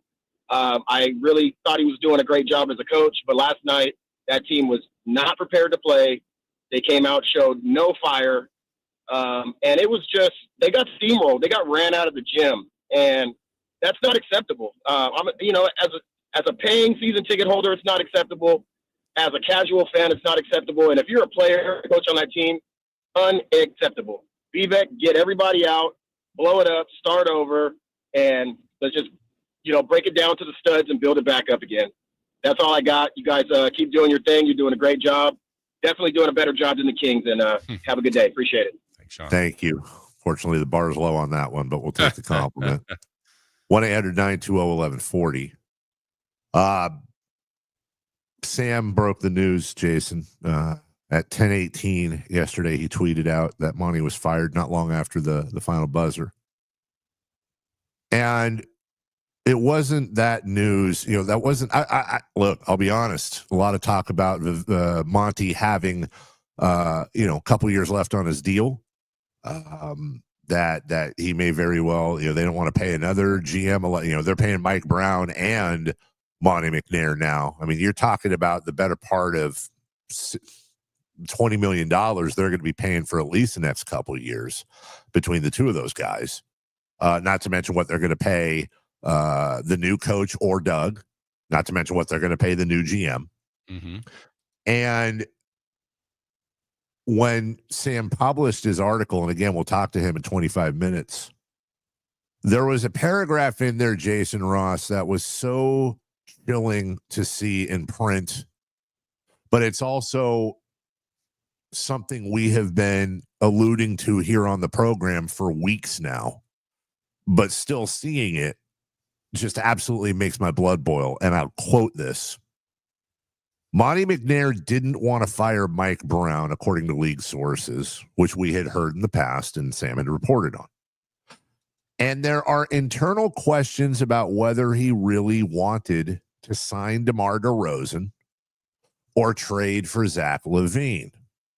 Tension also existed in recent days between McNair and the ownership group about Christie's future, with Rana Dive viewed as the Christie backer. Appearing to lose decision-making power within the franchise, McNair agreed to the departure, and that's why perhaps it was reported that it was a mutual parting of ways. Now, I fully expect Monty is going to probably be with Houston next year and go back and work with his old friends. But I think it really comes down to one thing, and I'm going to quantify it. I'm going to quantify this by saying if true. And that's certainly not, look, I trust Sam implicitly, but I also want to be fair to the Kings. But if that's true, if that paragraph is true, Monty McNair didn't want to fire Mike Brown. I don't care if you thought Mike Brown should be. I thought Mike Brown had to go. But the GM has to make that call. Mm-hmm. And if he wasn't the one wanting to sign DeRozan, if he was pressured into making the LaVine move and finally said, all right, I'm going to wait till the end of the season, but I got to go because I don't have control. If that is true, then Vivek's got to go. He's got to go. He 100% has to go. He either has to go or he has to publicly announce that he is stepping away from basketball operations and actually do it. If the owner is interfering directly, if the owner is directly interfering with personnel decisions, on top of the fact that it has been a 13-year tenure of almost complete abject failure with the exception of these last 2 years, you got to go. That's my opinion. That's nobody else's opinion. I'm not speaking for anybody but me. I'm just saying, I hope that's not true. I hope Sam has a bad source. I hope he got distracted by a bumblebee and mistyped something. You can't have ownership interfering, because if that's the case, it doesn't matter who you bring in here. You're rearranging deck chairs on the Titanic. That's a very, very serious accusation. We're going to ask Sam about it at the top of the hour. But when you're the top of the top, if these allegations are not allegations, but if that reference is true, and no matter the frustrations that you, me, fans, players, other GMs have, what do you do about that? How can you do anything about that? You're asking as a fan base? As a fan base, or even internally, could Monty McNair have stood up more? Could Mike Brown? Could Doug? Could players? It just, at the end, there is the top of the chain, and if the top of the chain is impacting anything below, how does anyone below, whether it's fans or people in the organization, do anything about that? Well, I think that's two different questions, and now I want to be very clear. This is just speaking philosophically. I want to be very careful here. This is speaking philosophically. We'll use the royal you, if you will. From an internal employee point of view, there's absolutely nothing you can do other than resign and move on. You can't do anything, because the guy that's got the keys is the guy driving the car. You can say things, but ultimately you're either on board or you're not. And if you're not, you have an ethical duty to the fan base and yourself to get yourself out of that situation. And I would like to think that ultimately, whether directly and on the record or off the record, you also do your duty to the fan base. And I do think it's ethical to let that dirty laundry be aired. To make sure that people are aware of what happened, so there isn't a question as to what happened. You have to talk about it. Now, the fan base, you said, what can the fan base do? I've been getting asked that a lot lately, and I understand. It's a very understandable question. I'm not going to answer that right now. And I'll be honest with you. I'm not going to answer that right now, because I don't think today's the right time. I will say this. This fan base defied every bit of odds and kept this team from moving. Now, you had Kevin Johnson, you had David Stern, you had a lot of fingers on the scale, but oh, by the way, none of that happens without the fan base. The fan base gave them and the city council and everybody the cover. That doesn't happen if there's nobody going to the games and nobody cares about this team and there's no organization. So I think the idea, I will just say this, when organized, when working in unison and with a common goal in mind, whatever that may be, could be charity, could be relocation, could be whatever. You are not going to convince me. You will never convince me that this fan base cannot 100% accomplish whatever it wants to accomplish. And I'm just speaking in general and philosophical terms. So I'm trying to answer your question without answering your question, if that makes sense. So, but I don't think today is that time yet. And the fan base is going to know when it's time to have that conversation. That being said, Jason, and again, we'll talk to Sam about this. We got a break. But we need to shine light. And I hope, and I really do, I hope, and notice, I'm not going to come on here, and for all those who are optimists, I can't stand I told you so's. I can't stand gotchas and all that garbage. What I will say is this. I truly hope, respectfully, that some of those folks that have heard Sam come on the show over the last few weeks and say some of the things that Sam has been saying and reporting on the franchise and say things like Sam's got an agenda, Sam hates the Kings, Sam's a doomsdayer, Sam this, and we have been screaming, no, he's not. He loves this team. His family is here. He loves this team. He was their beat writer. Listen to the man.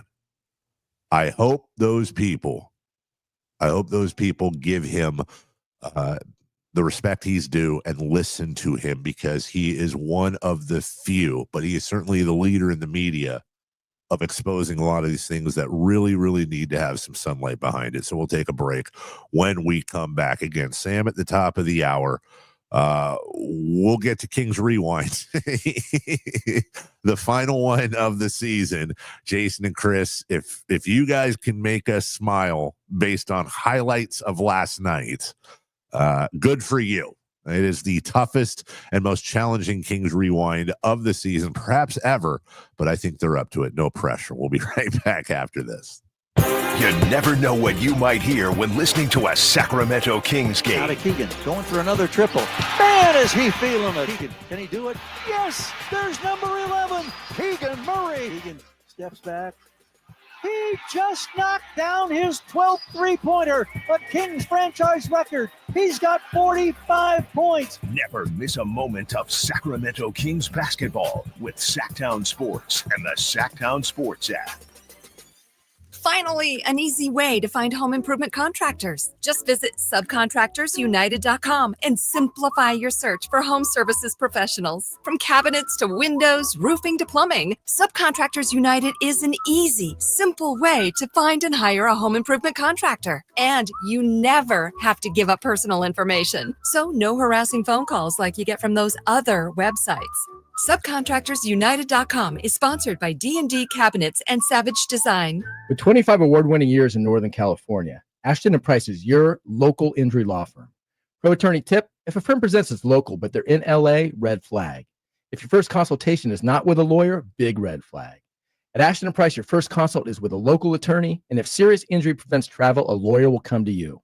Still not enough? George Washington's my uncle. At Ashton & Price, no red flags, just red, white, and blue.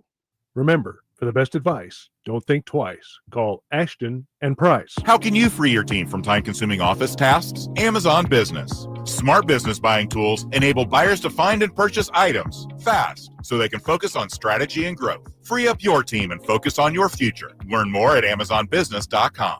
Whether you're shaping up a small yard or tackling serious acreage, Steel walk-behind zero-turn and stand-on mowers are built to get the job done. Shop online or at your local Steel dealer. Steel, let's go mow. Available at participating dealers. Millions of Americans take medicine like Ozempic and Zepbound. Many of them are overpaying by thousands of dollars a year. These GLP-1 medications for diabetes, weight loss, and more may not always be covered by your insurance, but GoodRx can help. GoodRx helps you save every month on prescriptions at over 70,000 pharmacies nationwide. Best of all, it's free to use. Check GoodRx to save on GLP-1s. Just go to GoodRx.com/GLP. That's GoodRx.com/GLP. GoodRx is not insurance, but can be used instead of insurance, including Medicare and other federal and state-funded programs. Spring is here, and that means gigantic savings for all your oil change needs at Jiffy Lube today. Get a $25 gift card with the purchase of any Pennzoil Platinum full synthetic oil change through May 31st at your local Jiffy Lube service center in the greater Sacramento areas. And don't forget about the additional $30 off online coupon at jiffylube.com. Terms apply. Valid email address required. See pennzoil.com/rewards for details. Jiffy Lube, a huge spring savings for you today. Progressive knows if you have to choose between everyday life and your RV, RV wins. What, are you going to take the RV to the lake or clean out your closet? RV wins! Putting the dishes away or taking the RV camping? RV wins! Cleaning the fridge or taking a trip to the beach? RV wins! You might want to clean the fridge real quick because, mold. We clean out the fridge, then take the RV out. With Progressive, you can bundle your RV with your home or auto and save with a discount and spend more time enjoying those savings in your RV. Progressive Casualty Insurance Company, affiliates, and other insurers. Not available in all states and situations. Did you know your skin is the largest organ of your body? Huh? That's why you should shower with Old Spice Super Hydration Body Wash instead of plain old bar soap. Love your skin by super hydrating it with vitamin B3 and glorious notes of vanilla and shea. Did you know that my super hydrated skin is the second largest organ of my body? The first is my heart. Old Spice. Men have skin too. Old Spice Super Hydration Body Wash. 24/7 renewing moisture. With daily use.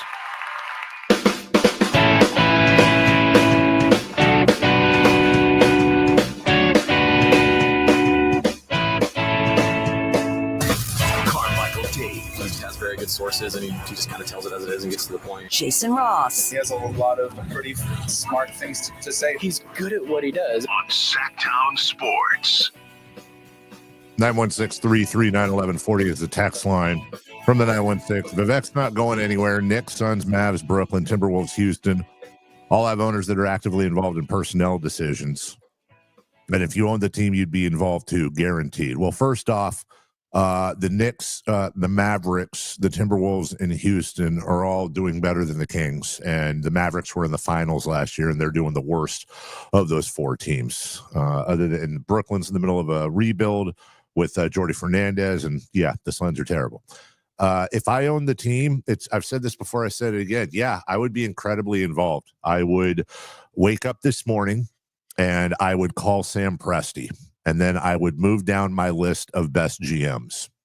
I would have Sam Presti number 1. I would have R.C. Buford number 2, and then we can argue over who's 3 through 12.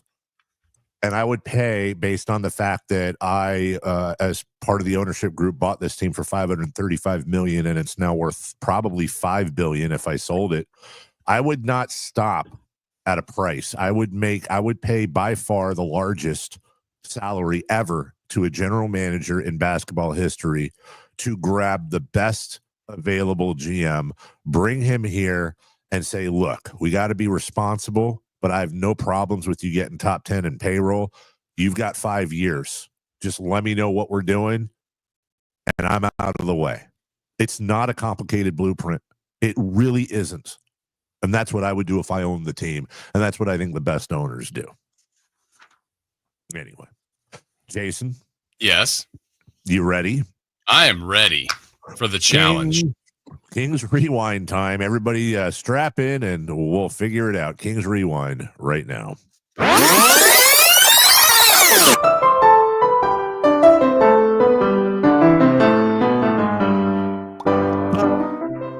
Well, the NBA play-in game was created a few years back, and the Sacramento Kings roster is littered with play-in all-stars as LaVine, DeRozan, Sabonis, and the MVP, Jonas Valanciunas, were all ready to take the court on Wednesday night in hopes of sending the Kings to Memphis.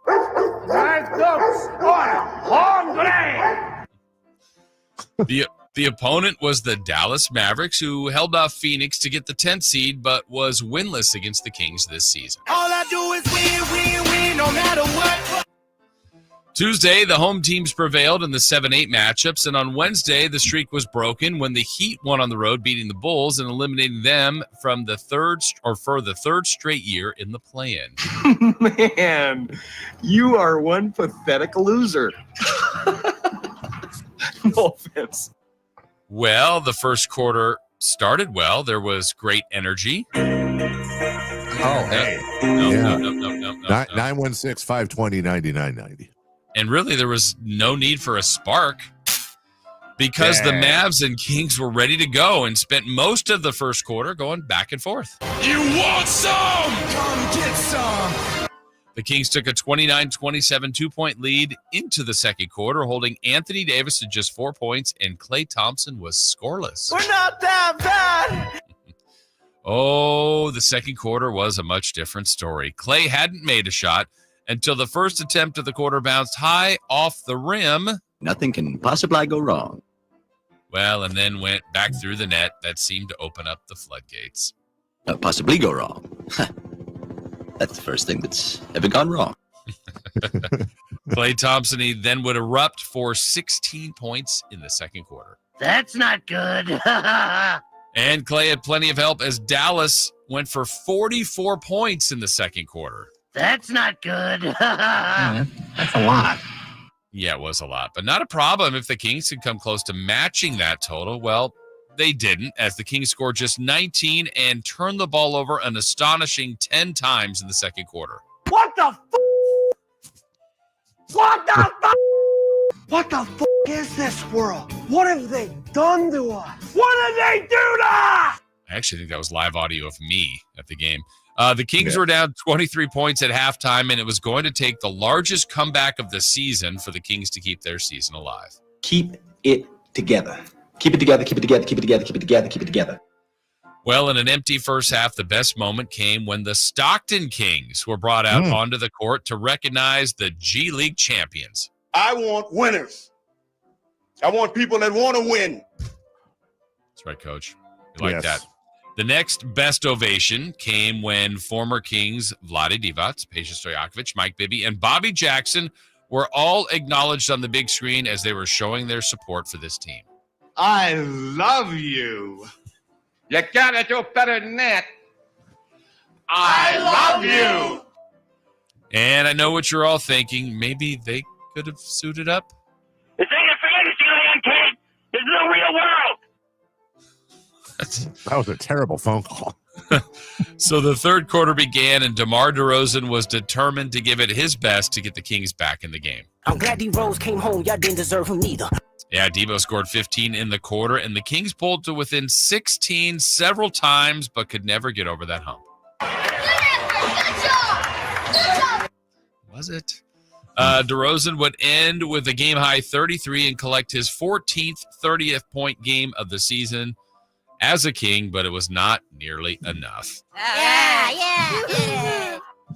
As the minutes and seconds were winding down and the season slipping away, there appeared to be one last hope and one last chance for a miracle. There's one thing I want you to do for me. What? Come here.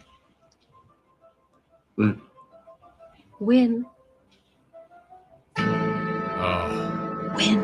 Oh. What are we waiting for? The montage was there and everything. With 9 minutes to play and trailing by 18, it was Doug McDermott time. I'm loving it. His first touch was a three that just missed with a chance to cut it to 15. Shoot your hopes and dreams. Then it was followed by an incredible block by Keegan Murray as he stuffed Anthony Davis. The hospital called. Your test results came back positive. You're a stage 5 dumbass. Then Levine turned it over. Dallas missed again. Then the Kings turned it over again. And finally, AD bagged a jumper. And the deficit was 20, and that was lights out time. Yep. The Kings were desperate, and it turned to see if a coach's challenge could help turn the tide. The Kings lost that, and they would finish the season, though. Let's give them their props for this. An impressive record of 42-19 on challenges. Yay! You are not losers. You are not dorks. You don't suck. Wow. In the end, it is a make or miss league, and Dallas hasn't been making shots, but they did on Wednesday, of course. They made 14 of 28 from three, only the second time in the last 17 games that they've done that. They also made 14 or more from they were 50% from the arc. It was just the second time in their last 29 games to do so. Oh, good for you. For the Kings, they fell to just 4-14 when playing without Malik Monk. Have we displeased you, almighty God in heaven? Do our lives mean nothing to you? And the last basket of the season, well, it went to the newest King, Terrence Davis, who was the last move made by GM Monty McNair. Really? That's sweet. Moments after the Kings got eliminated, it was announced that Monty McNair would not be coming back, and now the Kings will begin a search for a new GM. So that's it after 20 years. So long, good luck. I don't recall saying good luck. As for Doug Christie's future, we don't know that just yet, but we do know that this offseason will be filled with big decisions that need to be made. Basically, I'm just going to walk the earth. What you mean walk the earth? You know, like Kane in Kung Fu. Walk from place to place, meet people, get in adventures. And how long do you intend to walk the earth? Till God puts me where he wants me to be. Well, the roller coaster for the season and season 40 in Sacramento is now over, but in many ways, the real work is just beginning. We couldn't stop screaming. Roller coasters aren't bad, Mrs. Refrigerator. They're thrilling. We hope they could have enjoyed this season through these rewinds, because if we couldn't laugh about it this season, all we would be able to do is cry. No.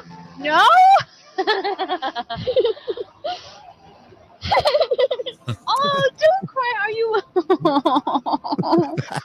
So our off-season rewind goal is to be back and better than ever next season. Sure we will, Mr. Homer. Sure we will.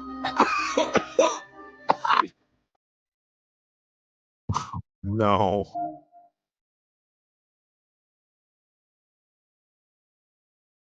Until the next one, we at the Kings Rewind, we are out.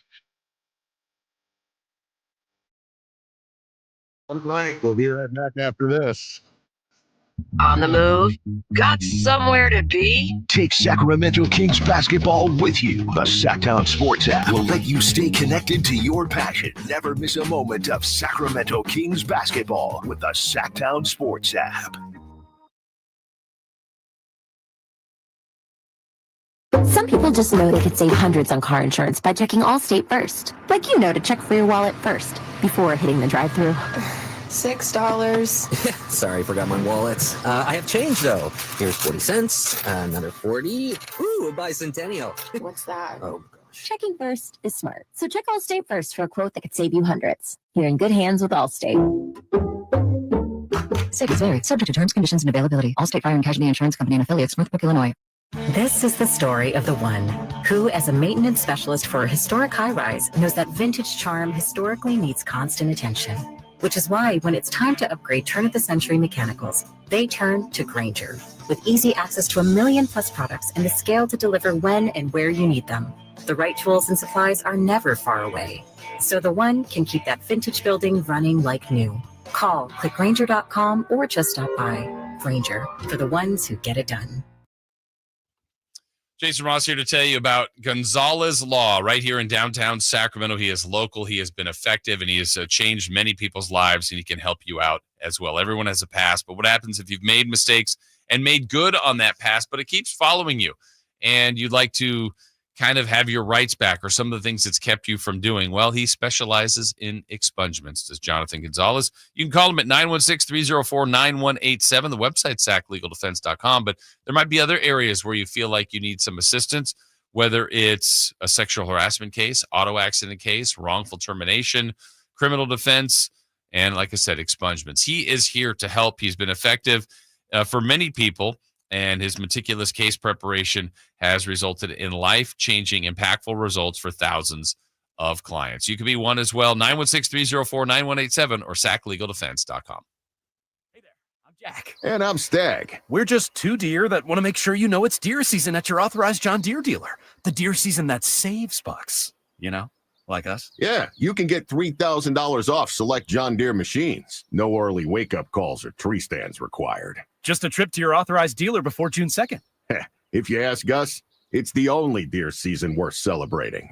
Visit johndeere.com/deer season to find an authorized dealer and for complete finance details. Thy ticket, Lady Jennifer of Coolidge. Well, many thanks, good sir. Hereeth my Discover card. They accept Discover at Renaissance fairs? Yeah, they do here. Discover is accepted at the places I love to shop. Getteth with the times. With the times? You're playing the lute. Yeah, and it sounds pretty good, right? Discover is accepted at 99% of places that take credit cards nationwide. Based on the February 2024 Nielsen Report. I'm Johnny Mosley with the Toyota Tahoe Report. Time to carve up new lines in your Toyota, because anytime you're skiing on a Thursday, that's a pretty killer Thursday if you ask me. Unsettled skies over the mountain, that's never stopped any of us, right? Thanks, Johnny. A chance of showers, but mostly sunny today with a high near 52. Snow levels at 8,300 feet, lowering down to 7,600. Tonight, a slight chance of rain showers mixing with snow and possible thunder. And tomorrow, expect sunny with a high near 47. This report is brought to you by your local Toyota dealers. Toyota, let's go places. Come check out Capital Casino, Sacramento's #1 poker room with the most variety of table games in the region in a safe and friendly environment. Plenty of well-lit parking available, conveniently located in downtown Sacramento. And remember, Capital Casino has the best food, the best service, and the best action. 411 North 16th Street in downtown Sacramento. For more information, log on to capital-casino.com, and please gamble responsibly. 1-800-GAMBLER. Your local local sports leader in the 916. KHD1 Sacramento, KYMX HD3 Sacramento. From the Power Business Technology Toshiba Studios, Sacktown Sports 1140. The Carmichael Dave Show. He's on the microphone when he's not on the microphone. He's playing a song, and when he's not playing a song, he's on the microphone. And then boom. With Jason Ross. No, he didn't. Yes, he did. Call or text at 916-339-1140. It's the Carmichael Dave Show with Jason Ross on Sacktown Sports. All right, welcome back. Carmichael Dave, Jason Ross, Christopher Laud.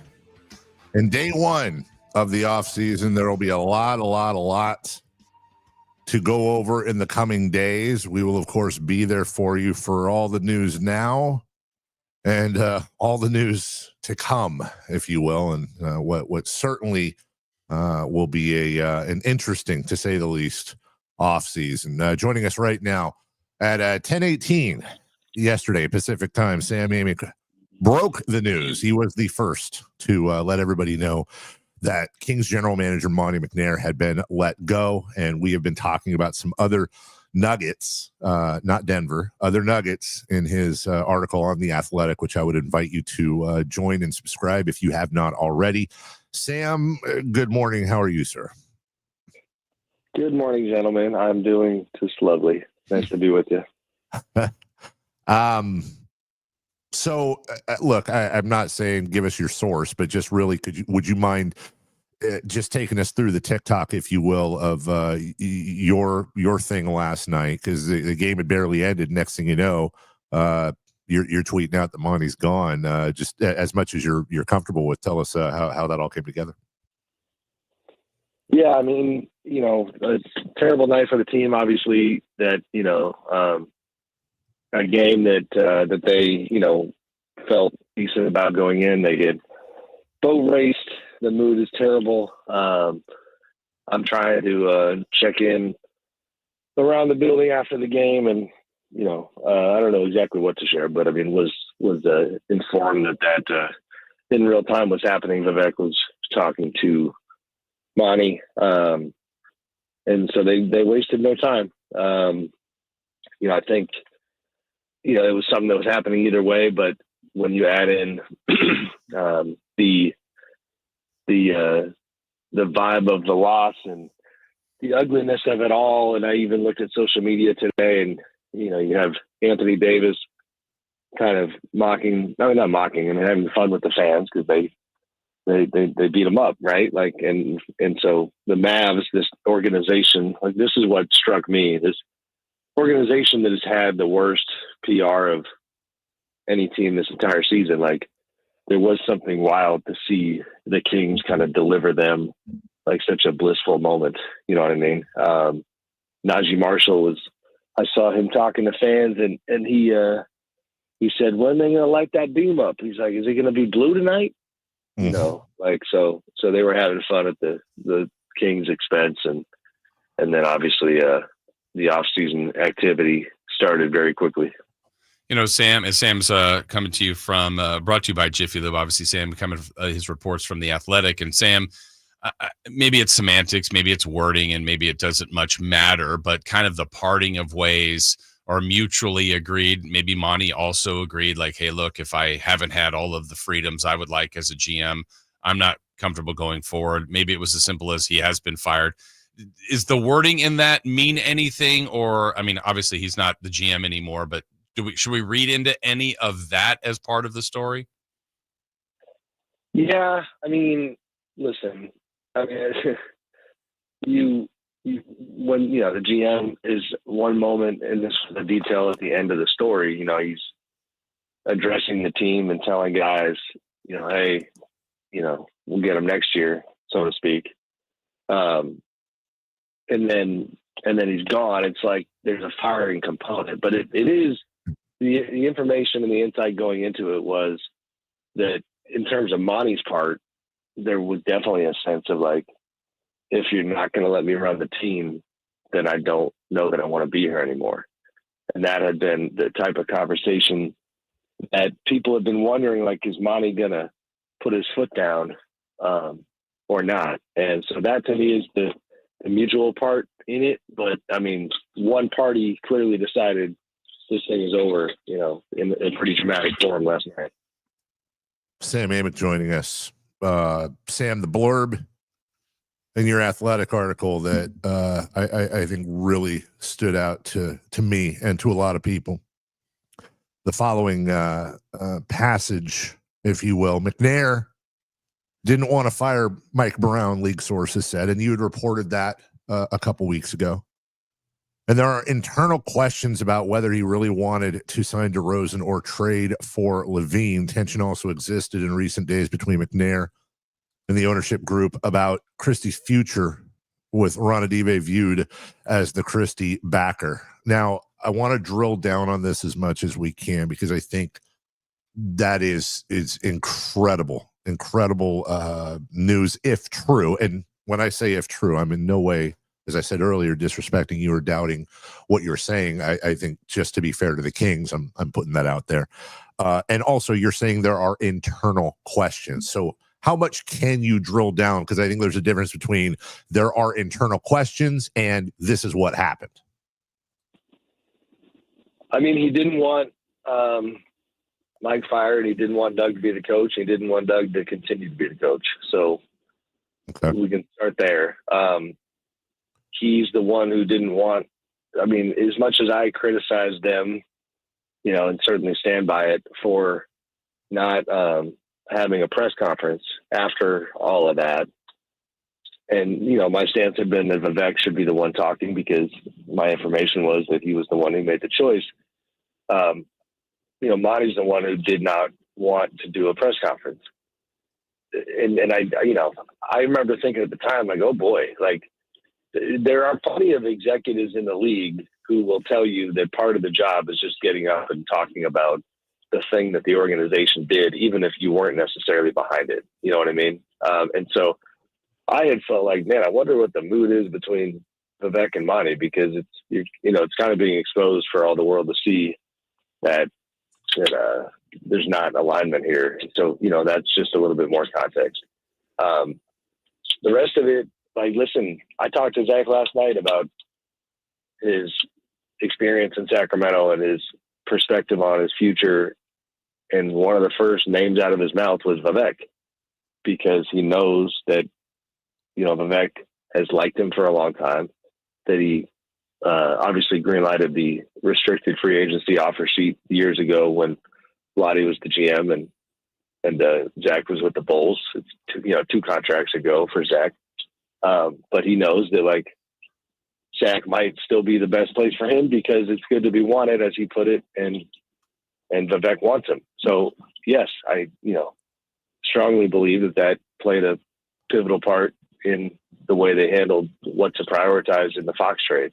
If you go back to last summer, when Wes Wilcox, the assistant GM who left recently, was kind of, taking a running point on the DeMar DeRozan signing, Vivek was very involved there and excited about a high profile player and a guy that, that obviously came to town. So, he was a driving force behind all those. And I think if left to his own devices, Monty would have built the roster differently. Sam, you said a lot in there, but one of the things you said that caught my ears, you said Monty did not want Doug as the coach and did not want to keep Doug as the coach. He is the coach as of now. I don't know what going forward, there'll be a GM search. What does this mean, you think, for Doug Christie? I mean, as of now, it seems like the wind is kind of pointing, to him keeping the job, with a major caveat that the next GM would certainly have a voice on it. Some of this stuff is tricky to report on because, I've already shared publicly what I know, but like, it does feel to some extent like, I'll put it this way. By the time the New Orleans Pelicans said goodbye to Dave Griffin, they already knew that Joe Dumars was going to be the guy. And I don't know if that's the case here or not, but the names have been floating for a while. and we'll see if it ends up being Scott Perry or Calvin Booth. But I think, some of this stuff might have been worked on a little bit already. And you think Scott, based on his previous relationship with Vivek here and working with Vlade, do you see a scenario most likely at this point that Scott Perry would be the front runner as the GM for next year, with almost certainly Vlade Divac in as an advisor as he has been? I do. Scott, it's funny, Dave. I forgot how brief of a tenure he had. I mean, I knew it was short, but, it was 3 months, April to, maybe 4 months, April to July. And he did a very good job of working with Vivek and having it be, as functional as possible during that short time. If you remember, they got some draft, high profile lottery draft workouts, the type of stuff that they weren't getting at the time because agents, didn't mess with the Kings because their reputation was so bad. They, even though the signings didn't really work, but they, getting veterans, I forget who it was, Zebo and who's the other one? Vince Carter. George Hill, Vince Carter, and Zebo. Yeah, and it was just like, there was a sense that like he's a very good relationship person. He's been in the league for 25 years. I mentioned Joe Dumars. He was with Joe in Detroit when they won the title in 2004 and was there for that whole run, about 8 years. So he's got a good relationship with Vivek, and that remains the case to this day. The Vlade part that you kind of mentioned as an aside, I do think he'll be around, and for what it's worth, and the organization, is clearly comfortable kind of, putting this out there is that he will not be part of the front office in any way, formally. But as you guys know, we've talked about it before, there's a lot of noise about him being around, and even beyond that, it's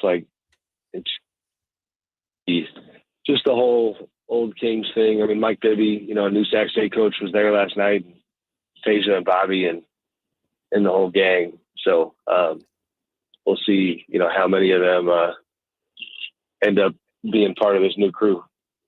Sam Amick joining us. Sam, I know you had mentioned on here before and in other pieces on The Athletic that, when the offseason gets here, which is now present for the Kings, that a guy like Domantas Sabonis would kind of do a check-in on, and which is understandable. Every player should do that, and what the organization looks like, what the thought is going forward.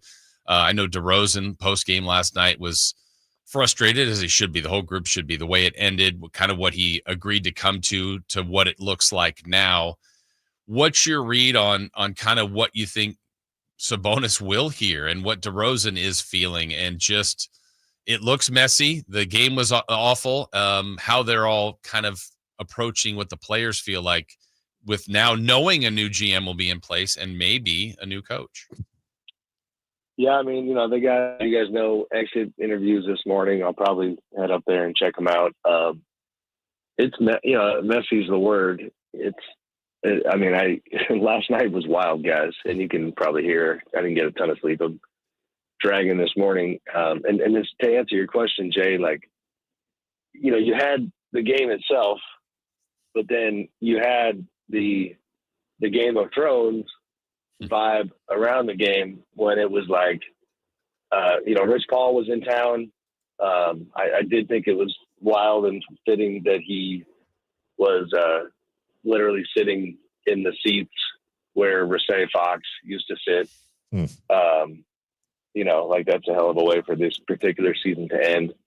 But Rich is, part of his, Andy Miller is his coaching agent, and Doug Christie is a Clutch Sports client. And so that was partly, Rich's presence, and he also represents Zach LaVine, and a hell of a twofer given the Kings situation right now. But in one corner, you had that camp, Domas's agent, Greg Lawrence from Wasserman was there. DeMar's agent, Aaron Goodwin, was there. And you just had it was camp upon camp upon camp. All these people being like, what the hell are the Kings going to do? What am I going to do with my guy? You know, that type of thing. With Domas, I mean, listen, you do not have to be a basketball expert to watch that game last night and go, oh, yeah, it's not a great fit for this dude. You know, I talked to Zach LaVine about him and Domas and hopefully write some of that today. But, like, you know, the fact that, like, they had moments last night that it's not even, at least with it's your turn, my turn, with Zach and Domas at times. It's like, you know, my turn, and then the other guy's like, nope, my turn. You know, like they're just not in sync. You know, Domas flashed to the middle one time and was looking for the ball, and Zach didn't give it to him. And then he came up, and Zach wanted the high screen, and it was like Domas didn't give it to him. It was just, you know, the chemistry is not good. Zach did express some confidence that with the camp, they could get better and that they would need, you know, something that they've got to make work. Because the thing is, while I don't think Sabonis, I'll focus on Sabonis and DeRozan.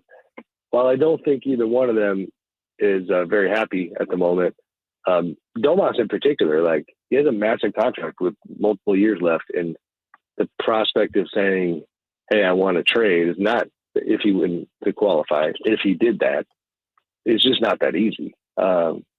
You know, De'Aaron Fox was a different story, you know, in terms of age and production and contract status. He had, you know, just the 1 year left.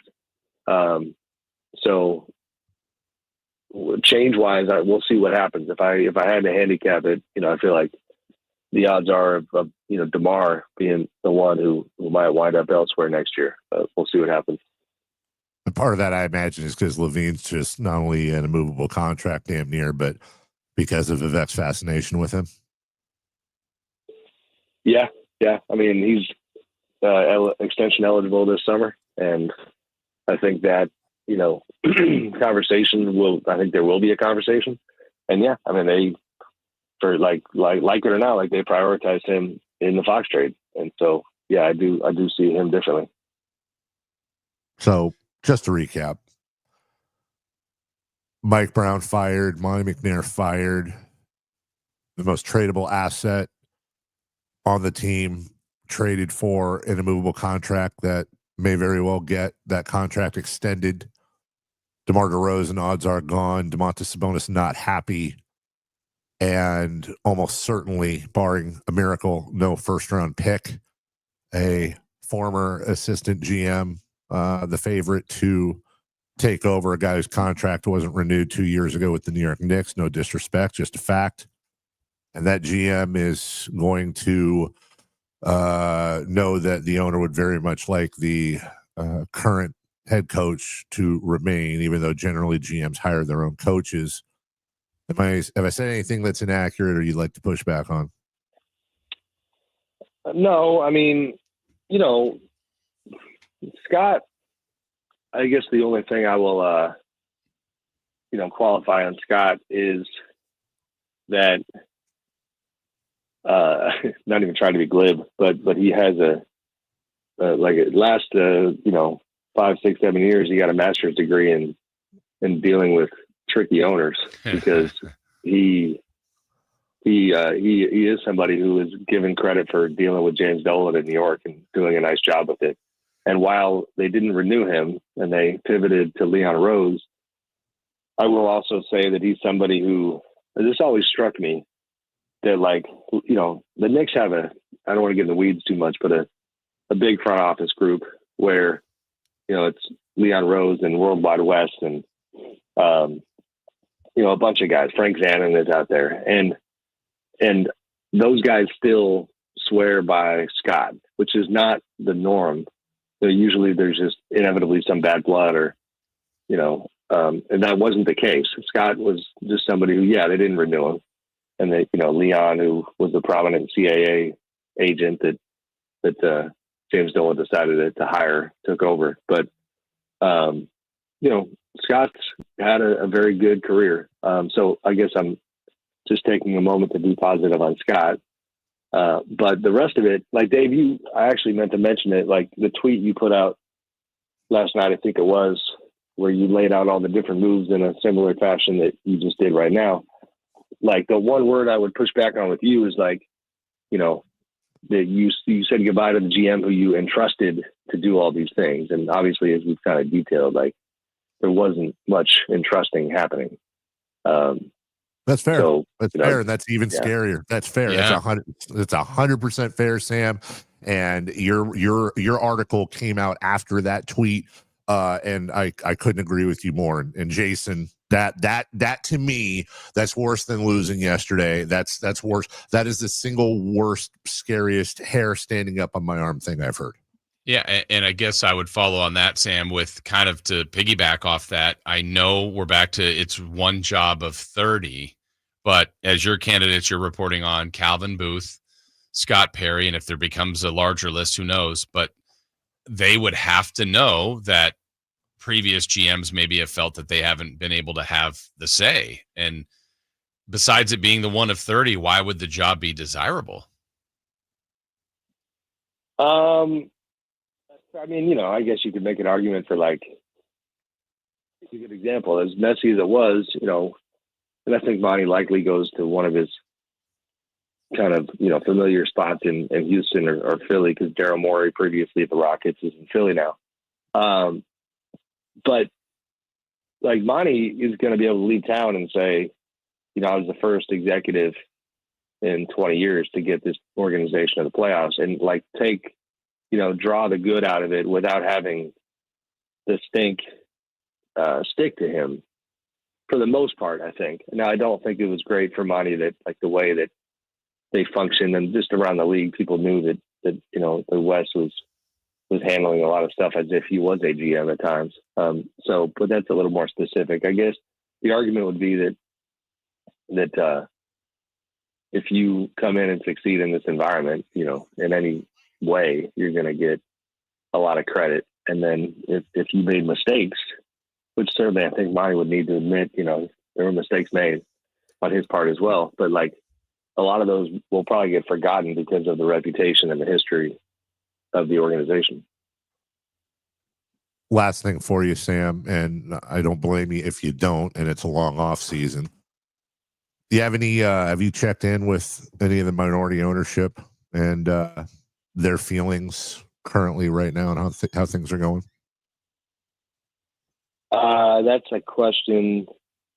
I love you, buddy, but that I probably wouldn't answer on the air. Okay. But yeah, you should call me. Let's talk off the air. Sam Amick of The Athletic joining us. You can read him and his excellent coverage. And I stood in front of you. Well, I've been standing in front of you, Sam. Not that I should. I'm embarrassed I have to, but I'll say it again. Your reporting has been spot on throughout the year. You have, despite your family being here and your love of the city and your work as the beat writer for the Kings, for the Sacramento Bee, the paper of record for years and years, there are some out there that would, you know, when I say dare, you know, question whether there's an agenda, whether or not you enjoy it, whether or not. And I have spent plenty of time with you enough to know that it's the opposite of enjoy. You'd love nothing more than to see this team do well for the city. But that being said, at risk of personal relationships and all the things that go with it, you've done phenomenal reporting on this team. And you're a personal friend of mine, but I'd be saying it to you if you weren't. Thank you. Please keep it up. We need to have the warts sunlighted so we can disinfect it. And I think a lot of people really honestly owe you an apology, and they can do that by subscribing to The Athletic and reading the fine work you've done and that you will continue to do along with Anthony Slater. So thanks for joining us. Thank you, buddy. I appreciate all that. And a quick final thought. I mean, you are correct about, you know, last night watching the game, remembering how much fun people had a couple years ago. It was a little, you know, I'm not a fan, but man, it was a little depressing. You know what I mean? Like, it was kind of the end of the little chapter where they had an uptick. So, you know, for the sake of the fans, without question, hopefully they can get it back to that place. Amen. That's Sam Amick. Sam, brother, we'll talk to you next week. Thank you so much. Thanks, Take man. care. All right. We are way late for a break. Let me outline the rest of the show pretty much for you. When we come back, we'll recap, obviously, a little bit about what Sam just said. Also, we need to also look back. What the hell happened to the Beam team? Remember 5 minutes ago when we had the Beam team and we're one of the talks of the NBA? We'll get back into Monty and what happened there, Doug Christie, before we get to what to watch and crosstalk with Alan to wrap up the program. But we still have another hour and a half for you at 1-800-920-1140 for your phone calls, 916-339-1140 for your texts. Please hit your thumbs ups and your likes and your subscribes and all that in the YouTube chat. Jason, am I correct in assuming we number one have a Jiffy Lube drive of the game, and number two, do we still have stuff to give away today? Yes, both on both. Yes and yes. All right, so we'll get to that as well. We'll take a break as we drive towards 10 a.m. and turning the ball over to Alan. Oh. And of course, we're going to drive towards 10 a.m. in a brand new Hoblet, Dodge, or Chrysler, or Jeep, or Ram. So much going on right now. At a place where I have bought a car for myself, a car for my wife. I've sent family and friends there. I say this all the time. Not going to try to endorse anything that I wouldn't endorse for myself or my family. Hoblet is family owned and operated. They've been serving the greater Sacramento area for a long time now. There is a reason why they are the number one Ram truck dealer in California, number 3 in the whole U.S. of a J.D. Power awards galore. With their true pricing, the price you see, that's the price you pay regardless of the vehicle, whether it's at the truck center or the classic used car center.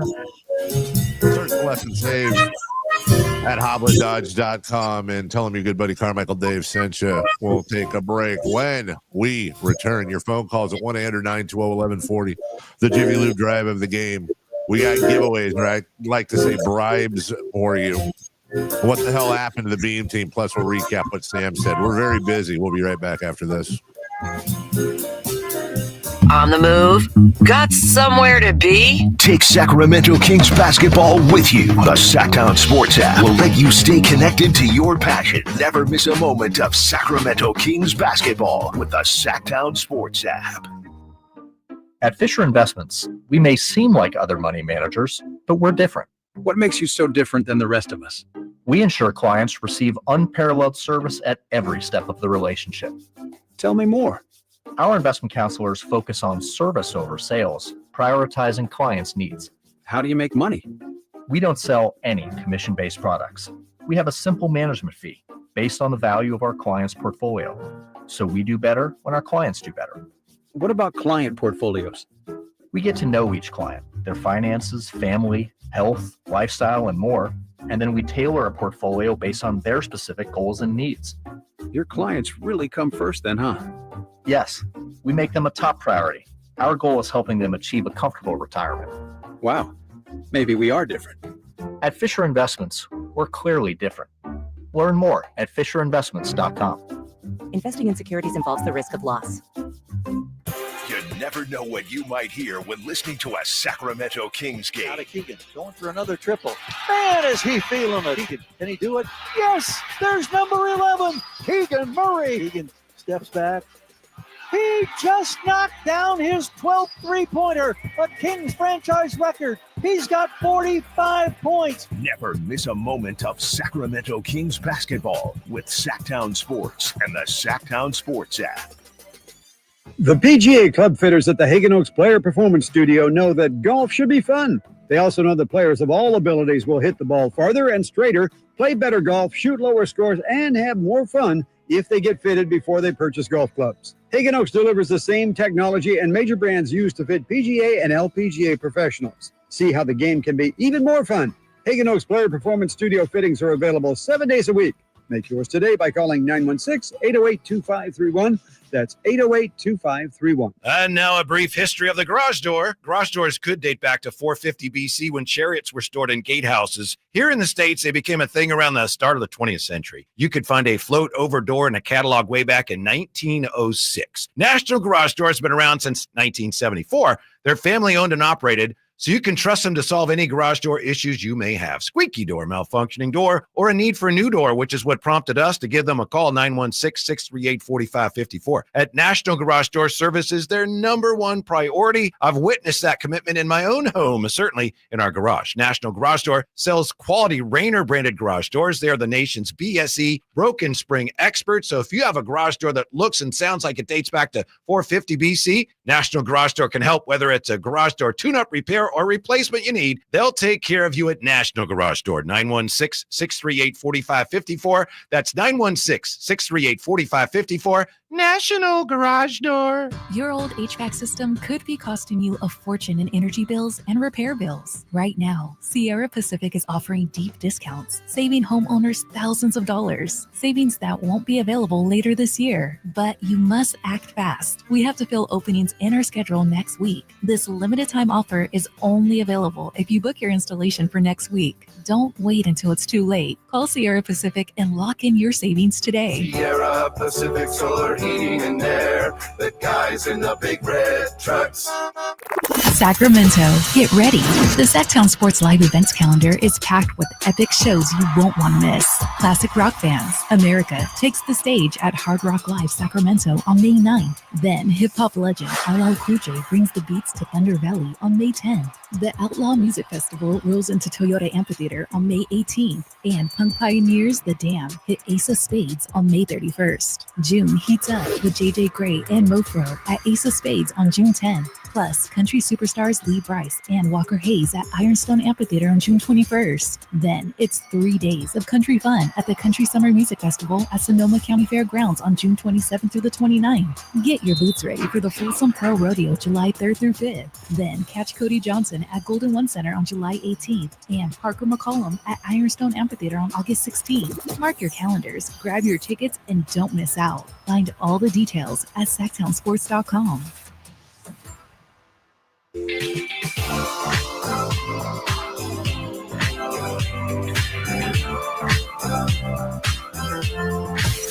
Carmichael Dave Show with Jason Ross. Call or text at 916-339-1140 on Sacktown Sports. I think it's just Sam Amick. And they call him Quick Draw Chris Verlaud for a reason. That interview's already up there on the YouTube.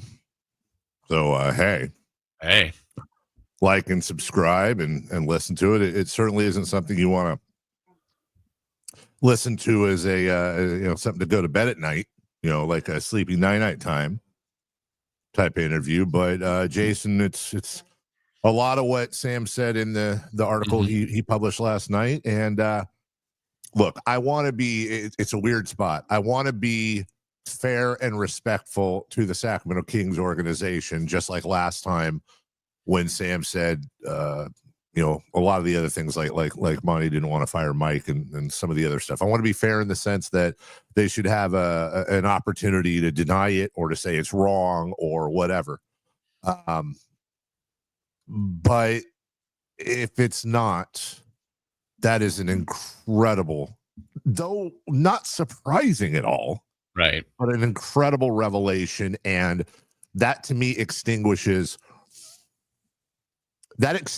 for me any hope. And I'll try to briefly say this. Yeah, he mentioned Scott Perry. I have nothing against Scott. You and I met him a few times, and he's respected by the league, and it doesn't matter. Because for me, if what has been going on so far in this ownership tenure does not change, the ceiling for this team is what we got 3 years ago. What it very much seems like happened is this: when Monty McNair came on board and Mike Brown came on board, let's remember, a guy had just barfed all over the court. People were dragging Luke Walton for saying he had to go check film. It was a bad situation. Not as bad as now, but pretty bad. And Monty McNair comes in, the third consecutive, 3 of 3 rookie general managers under the Ron Adive tenure. Mike Brown comes in, and the Tyrese Halliburton draft happens. And that just leads to everything going forward. And what I think is, I think at that point, I think ownership was a lot more hands off, probably because every time they tried to put their hands on, they had been getting burnt. So you're in a place of vulnerability and you back off a little bit. But here's the problem. Then you start having some success. And then you think, you know what? I had something to do with this success. Let's keep it going. I want this guy. This guy's good. Let's go get him. I like this guy. Let's go get him. Hey, this guy, he's pretty good and also super cool. Let's grab him. And then next thing you know, you go from an up and coming team that a lot of people say has a bright future to you've alienated your star. Your second biggest star, Domantas Sabonis, needs clarification. Your third biggest star, DeMar DeRozan, says, yeah, I don't have that long to play, and I don't know if I want to do it, rebuilding. And your now arguably biggest star, one of them, has a completely immovable, top 5 most immovable contract in the league. No disrespect. It's just a fact. And you're talking about extending him. So I don't care who you bring in. I said earlier, you should bring in Sam Presti, R.C. Buford, whatever. If what Sam reported is true, and right now there's no reason to think it isn't, there is no bright side. It will not get better. It will not improve. And the best case scenario is, even if it did, it's because they backed into it. And eventually it will get much like this, completely and utterly ransacked and interfered with. Yeah, and what makes all of this, look, a lot of people accuse us or others of hanging on to the early 2000s too much. Like that was the best era of Sacramento Kings basketball. Well, turn the page, that team is gone, all that kind of stuff. Well, also the Beam team, like that was a couple of years ago now. And Dave, by losing yesterday, this is going to be 18 of the last 19 seasons. This team will not be in the postseason. So they did it once. The play-ins aren't the postseason, but I'm glad they made that, had some opportunities to get to the playoffs, but they didn't. So 18 of 19, they haven't done it. So they have been failing for a while. And then the other part about Sam's reporting, I think that makes all of this, well, one, frustrating, but two, it's harder to evaluate everything that we've seen with our own eyes. So how much credit, blame does Monty get? You can't really give him all of it on the positive, because how much of impact did he have on that? Or blame all of them for the negative. And it just makes all of it much more difficult, even though we are here to evaluate and critique and praise and all that stuff. And it's just, it's amazing that it wasn't that long ago. Executive of the year, GM or coach of the year, clutch player of the year, 2 all-NBA players, a 3 seed, and it's gone. And sometimes it's gone for injury and you go, it's a 1-year aberration. They'll be right back. It just, what's the fix? And you just don't. Right now, you don't see it in front of you. Because there isn't one. Yeah. The way it's constructed. Yeah. The way it is, unless there is a come to Jesus moment and a light from the sky and God knows what, there is no bright side. And I don't know. I'm gonna have a little fun with story time, but this is kind of this is and I've said this before. I've used this story before, but I really think some in the fan base need to hear this when you're talking about guys like Sam and what they're reporting, or guys like Michael Malone saying no class and no balls, or guys like De'Aaron Fox asking out. And it's the old story of the flood. There's a flood. It's raining. And there's a guy in a house.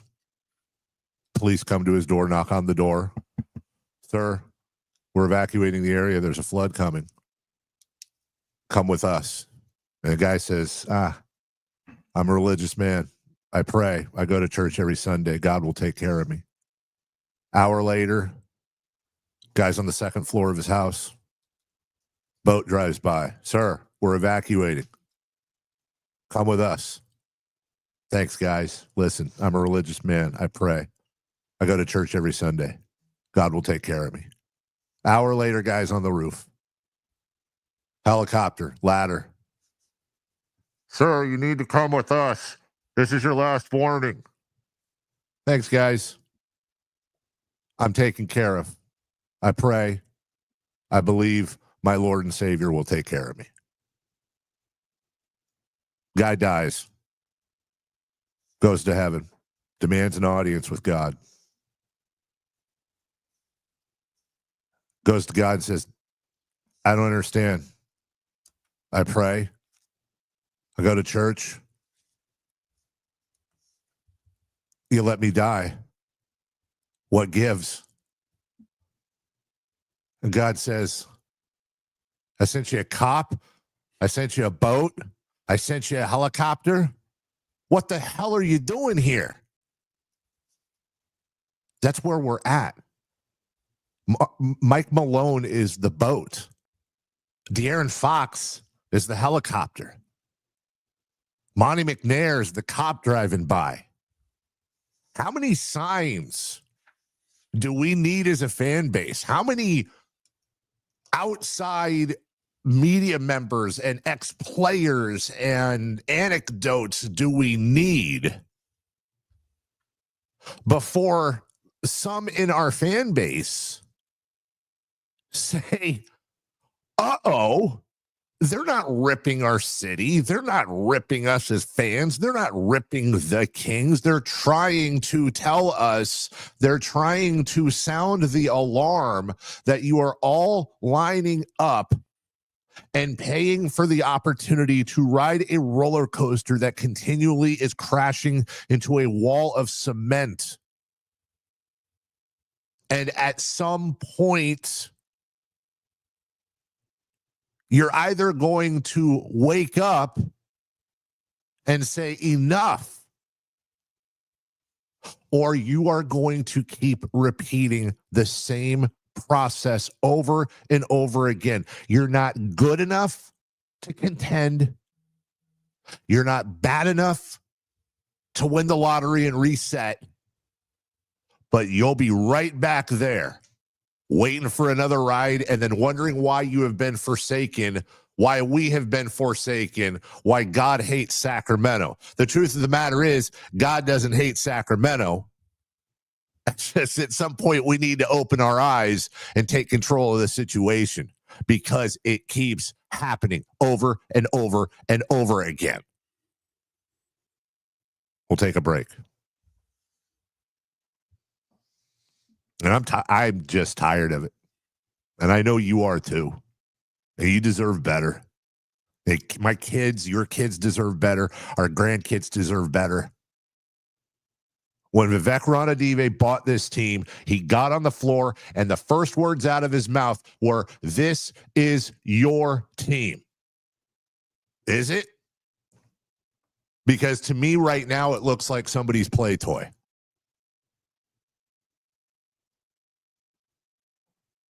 When we come back, who's hot, who's not?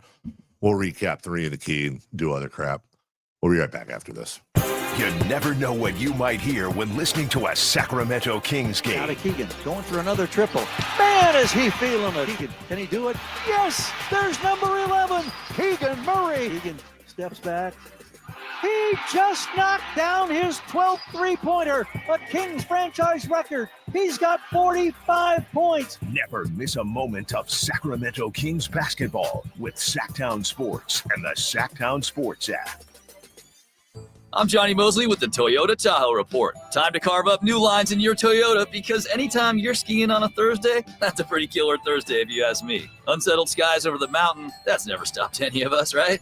Thanks, Johnny. A chance of showers, but mostly sunny today with a high near 52. Snow levels at 8,300 feet, lowering down to 7,600. Tonight, a slight chance of rain showers mixing with snow and possible thunder. And tomorrow, expect sunny with a high near 47. This report is brought to you by your local Toyota dealers. Toyota, let's go places. At SMUD, we power local business with incentives on clean energy equipment, tools to manage electricity usage and save money, tailored solutions from dedicated strategic account advisors, and 50% lower rates than neighboring utilities, all while doing more for the planet with clean energy solutions, savings, reliability, personalized service, clean energy, helping local businesses thrive. That's our clean power promise. Learn more at smud.org. Spring is here, and that means gigantic savings for all your oil change needs at Jiffy Lube today. Get a $25 gift card with the purchase of any Pennzoil Platinum full synthetic oil change through May 31st at your local Jiffy Lube service center in the greater Sacramento areas. And don't forget about the additional $30 off online coupon at jiffylube.com.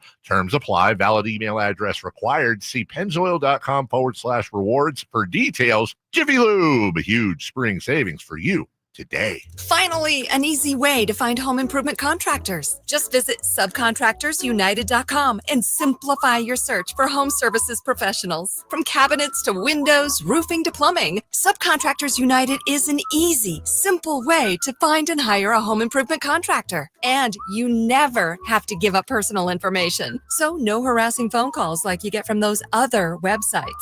Subcontractorsunited.com is sponsored by D&D Cabinets and Savage Design. Get in on the action at Sky River Casino. With over 80 table games, the hottest slot machines, and a thrilling high-limit room, you'll enjoy a casino experience on a whole new level. Just minutes from Sacramento, right off Highway 99 in Elk Grove. Join in the fun. Sky's the limit at Sky River Casino. Visit skyriver.com today. Gambling problem? Call 1-800-GAMBLER. Thy ticket, Lady Jennifer of Coolidge. Well, many thanks, good sir. Hereeth my Discover card. They accept Discover at Renaissance fairs? Yeah, they do here. Discover is accepted at the places that I love to shop. Getteth with the times. With the times? You're playing the lute. Yeah, and it sounds pretty good, right? Discover is accepted at 99% of places that take credit cards nationwide.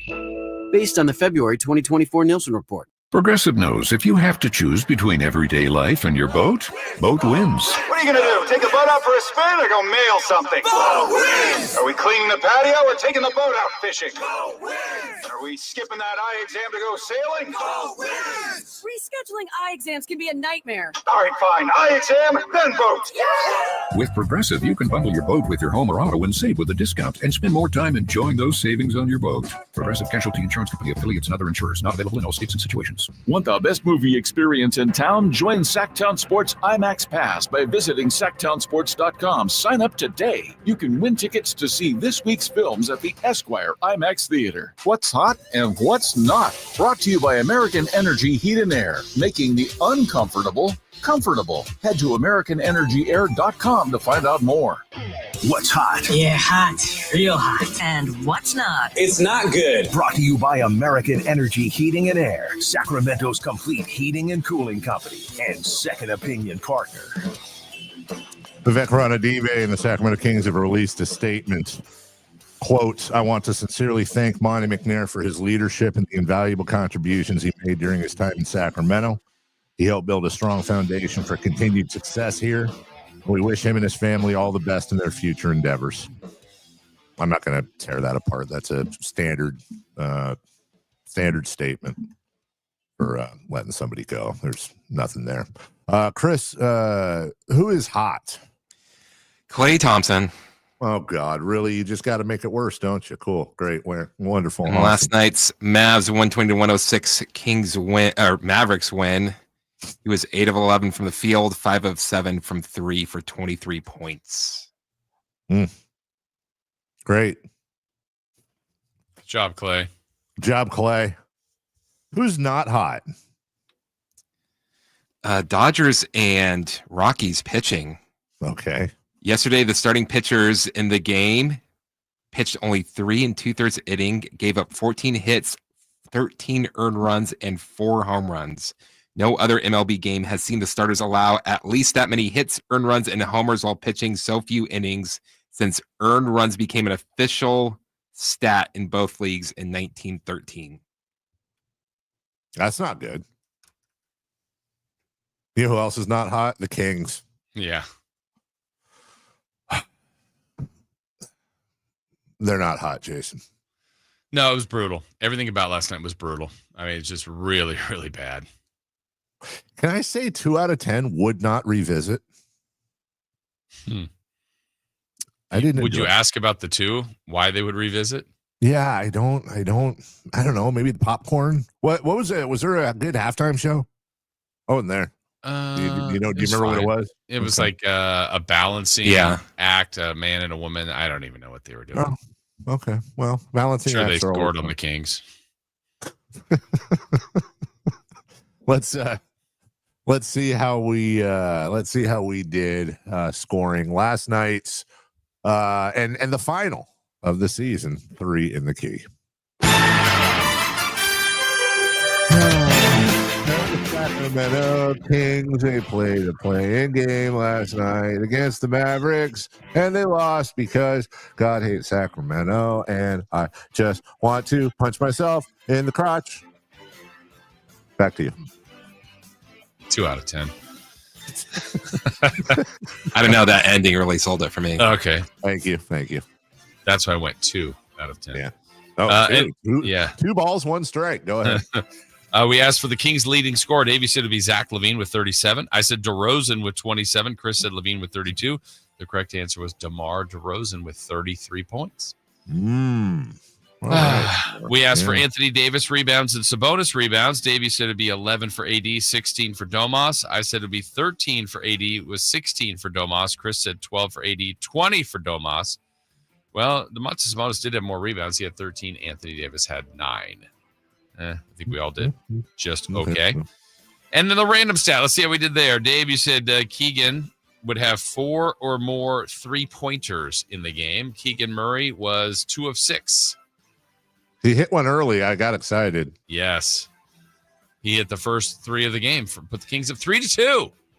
We'll only make one more. I said, kind of mockingly, the Kings would be trailing at the half and everybody would be nervous. I did not anticipate a 44-19 quarter. They're only trailing 71-48. I mean, they were right there. Yeah, right there. Yeah. And then Chris said Clay will miss his first 5 shots, at least his first 5 shots. He missed his first 2, and he ended up on our Who's Hot. He made 8 of 11, so didn't even miss 5 shots for the game. He was 8 of 9 after he missed his 2 shots. Yeah. And had that great bounce of the first that he made, and from that point on, it was light work for Clay. Light work for Klay Thompson. And there we are. Yep. All right. You want a streak? Yeah, and our final. You have to be very quickly. In our final non-basketball part of the show, let's go streaking right now, please. It's time to go streaking. We're going streaking! Who is the Nostradamus of MLB? Who can keep the streak going? It's time to go streaking. What the hell are you doing? We're streaking! All right, Dave was at 1. I was at 4. Chris is at 0. Let's see if we can extend those streaks. Dave, you picked from the Athletics Tyler Soderstrom, who's been crazy hot. He got up 4 times, and in the win yesterday over the White Sox, he got a hit. That's right. There you go. Dave, you're at 2. You took Sherlock's own Tyler Soderstrom. You're now batting .216, 5 home runs, 9 RBIs. We already heard earlier, I took Jacob Wilson, a shortstop, who joined us in the 7 o'clock hour. If you missed that interview, go back to Sacktown Sports to check it out. He did not play, so my streak stays at 4, just a day off for him. And Chris at 0 was trying to start a streak. You took Jackson Holiday. He got up 4 times. Chris, results? It ain't no funk when the East and the West is just a player holiday. Interesting. That's a new song for Jackson Holiday. What could that possibly mean? Holiday hits it in the air, deep left center field. Thomas on his way back. He's at the track. He's at the wall. It is bullpen bound, and it's a grand slam. Wow. And Holiday sends one deep, just over the wall. Number 2 for Jackson on the air. Okay, so just to recap, if Jackson Holiday doesn't get a hit, it's the Wedding Singer Holiday. Yeah. Or that's right. I'm sorry. If he does get a hit, it's Madonna's Holiday. Right. If he's not, what if he doesn't play? If he's not playing, then it's Lindsey Buckingham of Fleetwood Mac's Holiday Roads from National Lampoon's Vacation. And if he hits a home run or specifically a grand slam. Specifically a grand slam. Okay. All right. I like this. He I like has this a lot. 4 songs. Wow. That's 4 more than we have. Back to you, Jason. Wow. So we have to make a pick today. I kind of want to pick Jackson Hall today, even though I'm sticking with the rookie, Jacob Wilson. I think he guaranteed me a hit. Didn't you think so, Dave?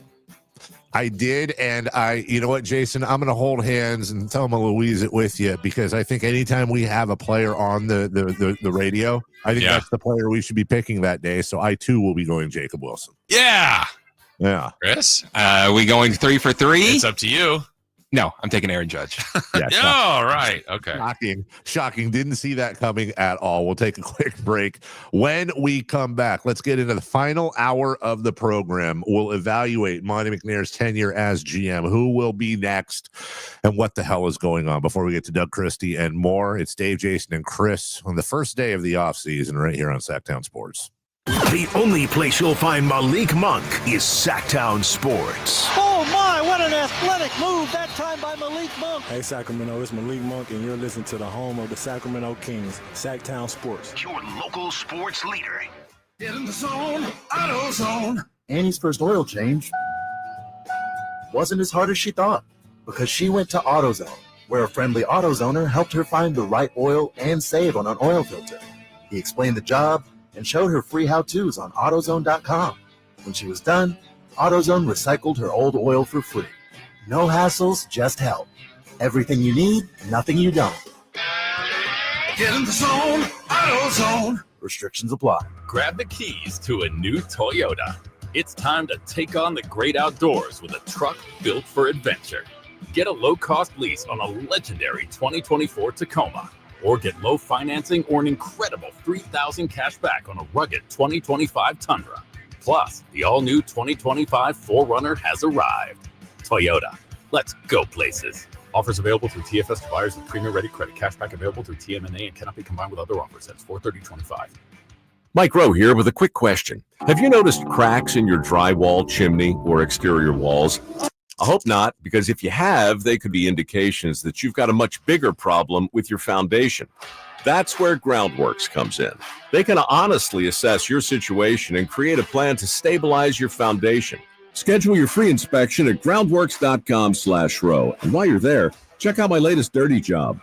It's a good one. Licensed in all states where work is performed. See website for details. Great conditions, a fun layout, and unbeatable value. Timber Creek and Sierra Pines are Sacramento's #1 rated golf destination. With 27 holes, a spacious practice facility, and professional instruction, there's always a way to improve your game. Planning a tournament or corporate event, they offer customizable packages and award-winning catering to make your event effortless. Timber Creek is easy to find in Roseville, but hard to forget. Book your round today at timbercreekgc.com or call 916-774-3851. I'm Ken Korak with your Green and Gold Report, brought to you by Comcast Business, powering possibilities. With a little historical perspective on Jacob Wilson's 15-game hitting streak to begin the season, which ended on the 13th against the Mets. In the expansion era, the only longer streak by an Athletic to start a season, San Javier hit in 17 straight in 1994. The Athletics record, Hank Majeski, 19 straight in 49. Comcast Business is powering the engine of modern business with reliable connectivity, enhanced cybersecurity, advanced fiber solution, and Wi-Fi backup. Comcast Business helps turn today's small businesses into engines of modern business. For details on special offers, including free professional installation and up to a $500 Visa prepaid card on qualifying internet bundles, log on to business.comcast.com. Comcast Business, powering possibility. Sacramento's premier country music festival, Country in the Park, is coming back May 16th and 17th at Cal Expo with Bailey Zimmerman, Billy Currington, Cole Wetzel, Nate Smith, and more. You'll enjoy food trucks, rock walls, and a mechanical bull, line dancing, and more. Single-day GA tickets start at $52 at CITPFest.com. Country in the Park, May 16th and 17th with Diamond Pacific Supply and Trex, Michelob Ultra, and Carl's Jr. Find out more at CITPFest.com. KHTK HD1 Sacramento, KYMX HD3 Sacramento. Your home for Kings basketball for over 25 seasons. Hammer time thrown down by the league. From the Power Business Technology Toshiba Studios. Sacktown Sports, 1140.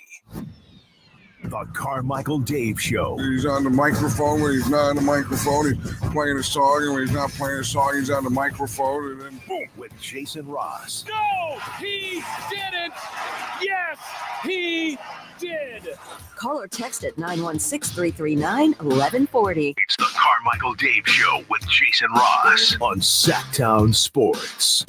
1-800-920-1140. Phone lines are there for you to sound off. 916-339-1140 is your text line. And, of course, you can check in on YouTube. We got a ton of new people in there. And all I would say in the chat is please be kind and, don't spam the chat.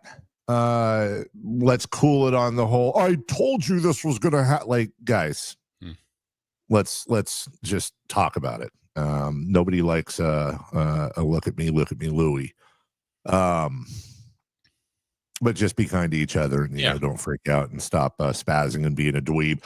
Jacob, you're on with Jason and Chris and myself. Good morning. Morning, gentlemen. How are you guys doing this morning? Good. Yeah. Good. Hey, just wanted to call in. I'm listening to the show this morning. Dave, I take what you say. I relate with it a lot because I think you said something about it feeling like a never-ending roller coaster or something like that. I mean, for me personally, I've been a fan for 25 years. I'm 25 years old. And in my 25 years, I've only seen the Kings make the playoffs once. The 2002-2003 season, no one around my age remembers that. And so I guess my question to you guys today is, obviously we know Sacramento fans are as loyal as it gets in and out. But someone my age, 25 years old, even 30, we don't really have any recollection of the Kings being good outside of the Beam Team year. And it's clear today after listening to Sam Amick and all these reports that Vivek is not capable of running a competent team. So as fans, what do you guys think that fans should do? It's an open-ended question, and I'm not sure how to really ask it to you guys without putting you in a bad situation. But fans are talking about stop attending the games, boycotting, because after we traded Tyrese Halliburton, people were showing up to the games with paper bags over their heads. Stuff was getting tension was getting high. So I'm just wondering what you guys think we should do as fans, because it doesn't seem like there's a light at the end of the tunnel right now. I understand that. Look, I'm not there yet. And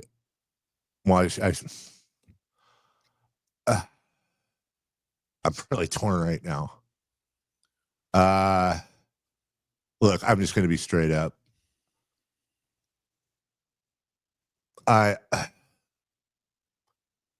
If I wasn't working, helping host the morning show on the flagship station of the Sacramento Kings, I would probably be a lot more proactive in my thoughts. If I didn't have a daughter attending a pretty expensive college next year, wrong school. Yeah, I'd probably I'm just being as honest as I can be. I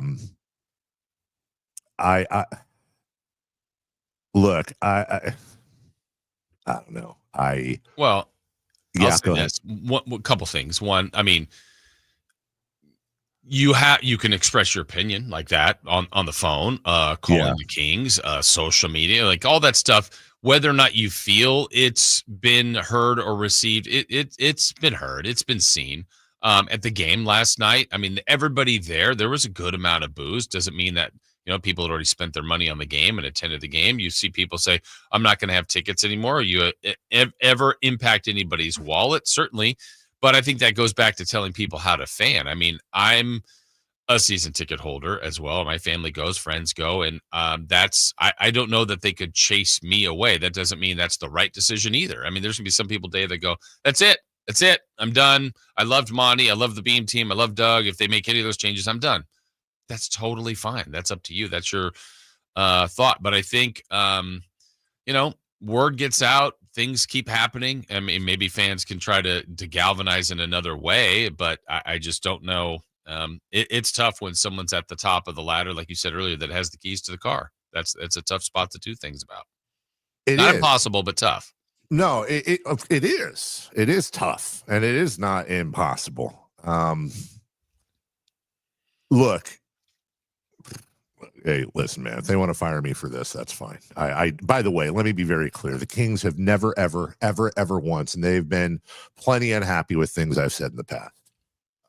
They have never once told me what to say or not to say. They have never once, well, one time, no, two times, gone over my head. And but this particular iteration of ownership, look, I'm just being honest. I've said what I've said. I'll never get personal.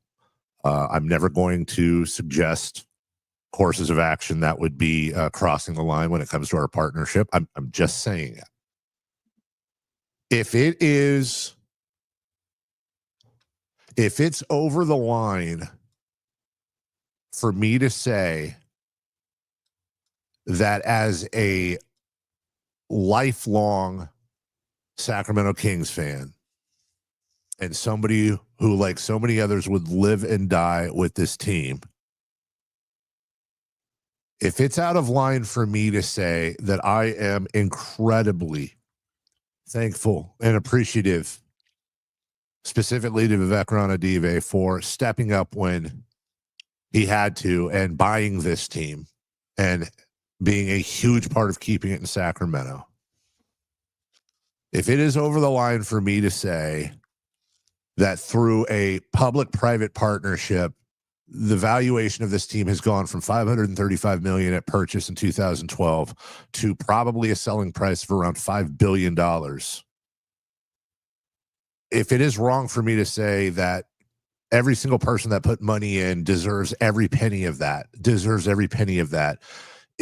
and if it's too much for me to say it's been 12 years of which 9 of those have been abject failures, with failure after failure, after restart,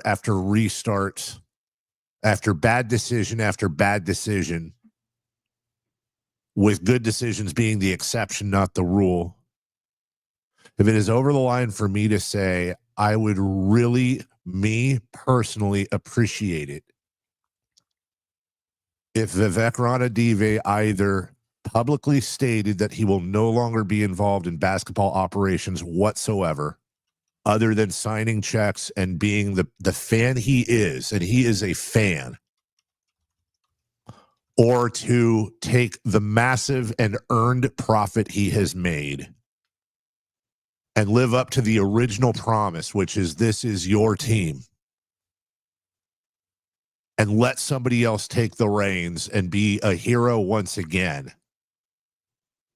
If that's over the top and if that crosses the line, then so be it. I don't think it does. But I have asked him to come on this show privately. I have asked him to come on the show publicly, and I think it should be normalized in a very respectful way. Whereas I live and die with this team and my career is built around it. Same with you, Jason. Same with you, Chris. And we are talking to a bunch of people that not only do not get paid to watch this team, they pay to watch this team. I think it is incredibly, or should be incredibly, acceptable for, this is not a dictatorship or a kingdom, no pun intended. I think it should be incredibly okay to respectfully say to ownership, guys, if you were in any other position in this franchise, you would have been fired years ago. Based on track record, years ago, you would have been fired. You've made a ton of money. You've had a fun run at the top.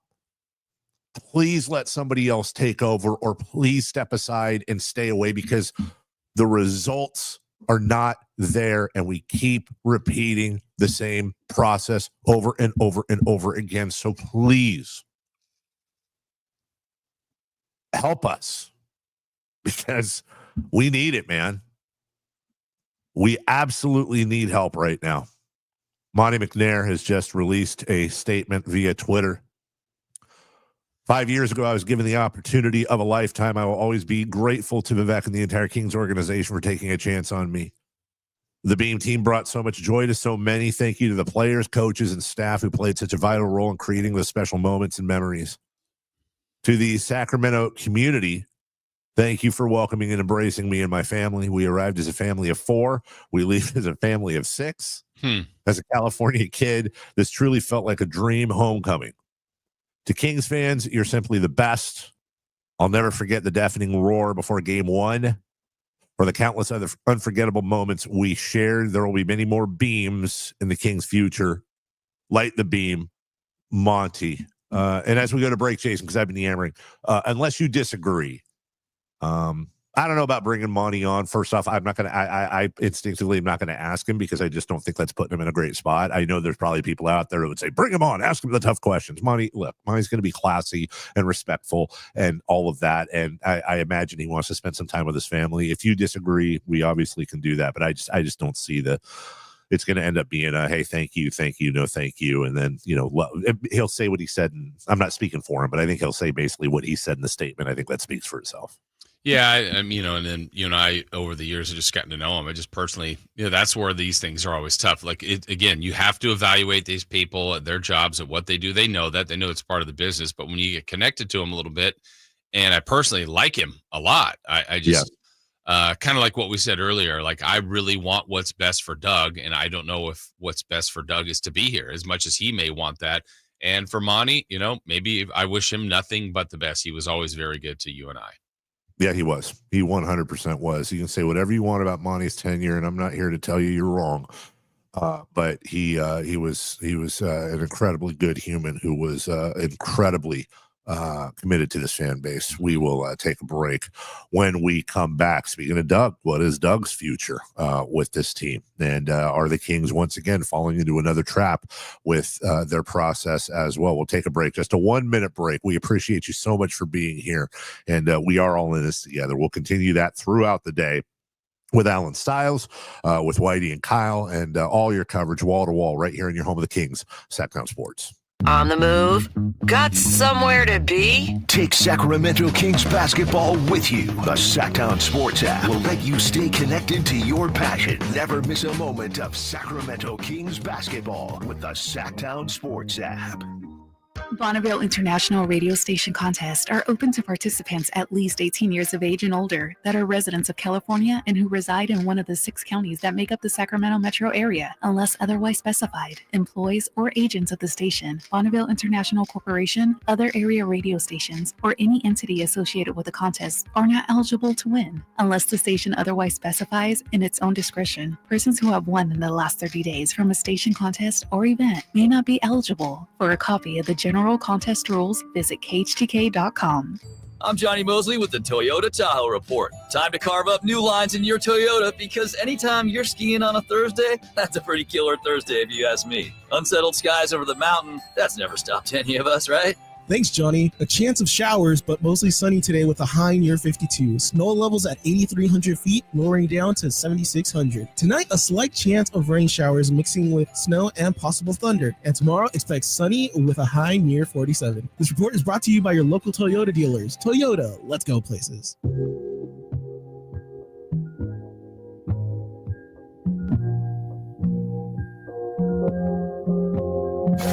Waking you up with the best in local sports. They just make it interesting, you know? It's the Carmichael Dave Show with Jason Ross on Sactown Sports.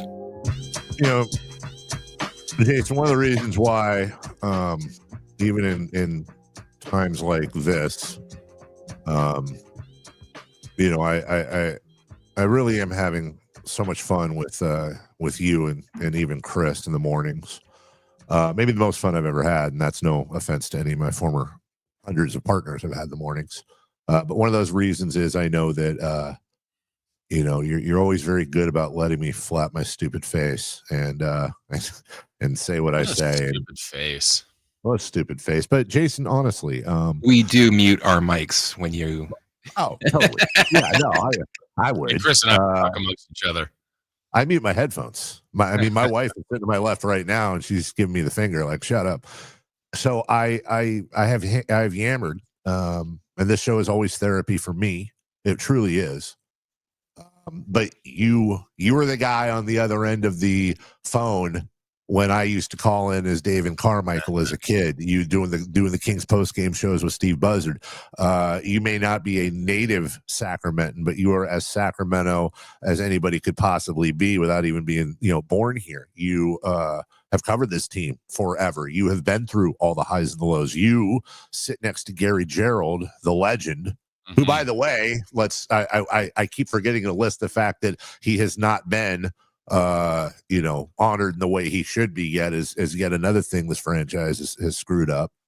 What are you feeling right now, just having ended yet another season where we went from beam teaming it 3 years ago to crash and burn this year? There was kind of multiple feelings last night. Obviously, just utter disappointment in the way they played and performed. And you asked me the question yesterday, Dave, like, would the Kings, the way you worded it, would the Kings win or would they lose the game? And obviously they're not in the simple, like, Dallas scored more points. It was even kind of a hard way to figure it out. I mean, I do want to credit Dallas. I mean, Dallas did play well and did have that 44-point quarter, but when you give the ball up 10 times, shot so poorly, it just, in a one-game situation and the way this team played this season, last night, in one sense, was predictable. But I also think if we were talking about a 44-19 point second quarter by the Kings and the Kings were winning, and in an hour or so I was on my way to Memphis, I'd be like, yeah, that would have been believable too. And I think that's why this team was tough to read. It was frustrating. They were good and they were bad, all in the same season, sometimes in the same game, sometimes in the same quarter. And last night was really very few good moments, way more bad moments. And then it all felt like that just got, all those feelings got pushed aside in one tweet from Sam, because it was like, whoa, Monty's gone? Okay, not that it's not 100% shocking, but just the immediacy of it. And it's like, all right, well, the offseason is here, and now these other decisions have to be made. And as an optimist, you go, well, I hope they're made correctly, and I hope they're made with the right intentions. I hope they hire the greatest GM they've ever hired. But you also go, is the GM going to be able to do their job? Will they hire the greatest GM we've ever seen? Will Doug keep the job? If it's not Doug, will they hire the best coach they've ever had? Can they add the best players? And I see some of the things that have them hamstrung just based on players and contracts. But then if you're doing your own damage internally, how can it ever work? So I guess that's a roundabout way of saying a lot of emotions, Dave, from, still hoping and believing things can be good, but also seeing what this year was about a 500 team that only made it to the play-in and did earn it to be at home, but they got embarrassed on their home court and they got booed. And fans, I think that was warranted. And sometimes you don't see where the hope is, but you just got to keep pushing. And if next year's awful, then you push on the next. We're in a bad cycle seemingly right here. And like I said earlier, 18 of the last 19 years, they haven't been in the playoffs. And that Beam Team year was magical. We'll never forget it. But now that seems like the outlier as opposed to that was the start of something special. It just truly looks like that was a one-year outlier, unfortunately. That's well said. And there's a lot of perspective in that, a lot of perspective I wish I had as well. There's a couple things too that have been floating around in my head since the start of the show. A lot of people want this addressed. I'll address both at the same time. There's video with the Kings getting blown out of, I want to say it's PJ Washington fist bumping Vivek, them fist bumping each other at some point during the game, during an inbounds pass. There's also video of late in the third, early fourth, something like that, of Malik Monk cracking up on the bench, laughing at something while the Kings are down, 20 something, and the season's about to end. I'll say two things, and I think they're both true. Number one, of course, I can't defend. It's not a good look. It's not a good look. It's not a good look for the owner to be fist bumping a player. But to be honest, I think PJ initiated the fist bump, and what are you going to do? I probably would have done the same thing. If somebody went to fist bump me, I wouldn't be like, don't touch me. and then Malik, I don't know. Am I really questioning Malik Monk's hunger? And they're not good looks. I'm just being honest. There are plenty of like actual real issues to care about. I'm not going to fault the owner for a fist bump. I'm not going to go after Malik Monk of all people for laughing at a joke. Ain't a good look, but whatever. Screw it. That's not why we lost the game. Yeah. Jason, 1-800-912-1140. Sorry, go ahead. I cut you off. No, I was going to say, I'm glad you mentioned the numbers. We got more people that want to talk. You want to hear from Sam?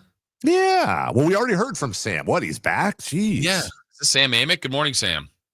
Different Sam. Sorry, boys. No worries. Oh, thank God. Okay, go ahead then. So my initial gripes I had with Monty, I thought about the decision making he was doing wasn't right. But now with all this report coming out, obviously the full blame is on Vivek. And as bad as this sounds, I think the only way anything actually gets solved with this team is if people stop showing up to the games. I mean, I go to the games day in, day out, but Vivek's pushing fans to a certain edge, and the only way we get through to Vivek is people stop showing up to the game. That's all I really have to say, boys. Have a good rest of your show. Thanks, Sam. Thank you. Do you know, by the way, Dave? And Hold on. We have breaking news. Chris, with the banner, please. Sorry, we've got breaking Sacramento. When it breaks, we have it first. It's Sacktown Sports breaking news.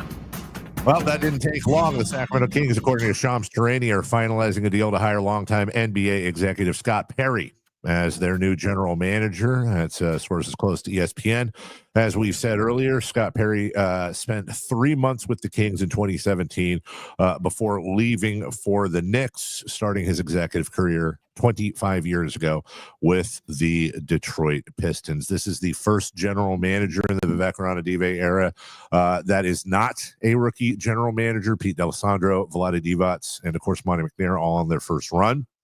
Yes, they've hired a GM, and now Doug Christie's fate can be sealed one way or the other, whether it is to stay or go. And we'll be breaking this down all day long. This is what the rumor was. Obviously, that rumor was true. And Jason, I will say this, earlier in 3 for Madness, it was find a bright side for the Sacramento Kings. Well, I'll give you one. I'm not here to say it's the right move. I'm not here to say Scott Perry is going to be great. I'm not here to grade it at all. I will say one thing. If you were going to do it now so that things can be in place in the offseason for whatever the hell is about to show up, I guess. I'm trying. Yeah, a couple things here. My reaction to this is first, like when Sam was on with us, he referenced David Griffin being out in New Orleans, and basically right on the heels of that, Joe Dumars is in. Well, this isn't that far off. So to me, it feels like this decision was made and in the workings, and then it was just, when does the season end? It ended last night. Monty's out. Scott Perry is in. The second part is something you said earlier that I don't think I could agree with more. Unless Scott Perry says, I'm on board, I would like Doug Christie to be the coach, you got to let him do it. But according to what we're hearing and what reports have been, that has been part of the problem here, where the general manager hasn't been able to make these kind of decisions. So Scott Perry's got to know that. He's agreed to take this job. Here's the next run, and I wish him the best. He's got a busy summer day. There's some contracts that aren't that friendly. You've got a team that at one point was younger and on the rise now. They're not ancient, but they're probably older and more veterans with less young talent that's on the rise. So he's coming into, sometimes you inherit, like, I actually think Joe Dumars isn't going into that bad of a situation with New Orleans based on injuries. Here, this team was for the most part healthy and has been hovering in that 500 range for 2 years. So we will see what Scott Perry has in store. Yes, we will. We'll take a break right now. When we come back, a very quick what to watch, and then let's get back into this. Scott Perry, the new GM, and we'll give you our thoughts on the hiring. I'll give you my thoughts I'll give you my thoughts on the. Swear to God, if I wasn't getting paid to follow this team, man, I really do. We need a break. When we come back, we'll give you our thoughts next. Visit SacktownSports.com and join the Sacktown Sports 1140 newsletter.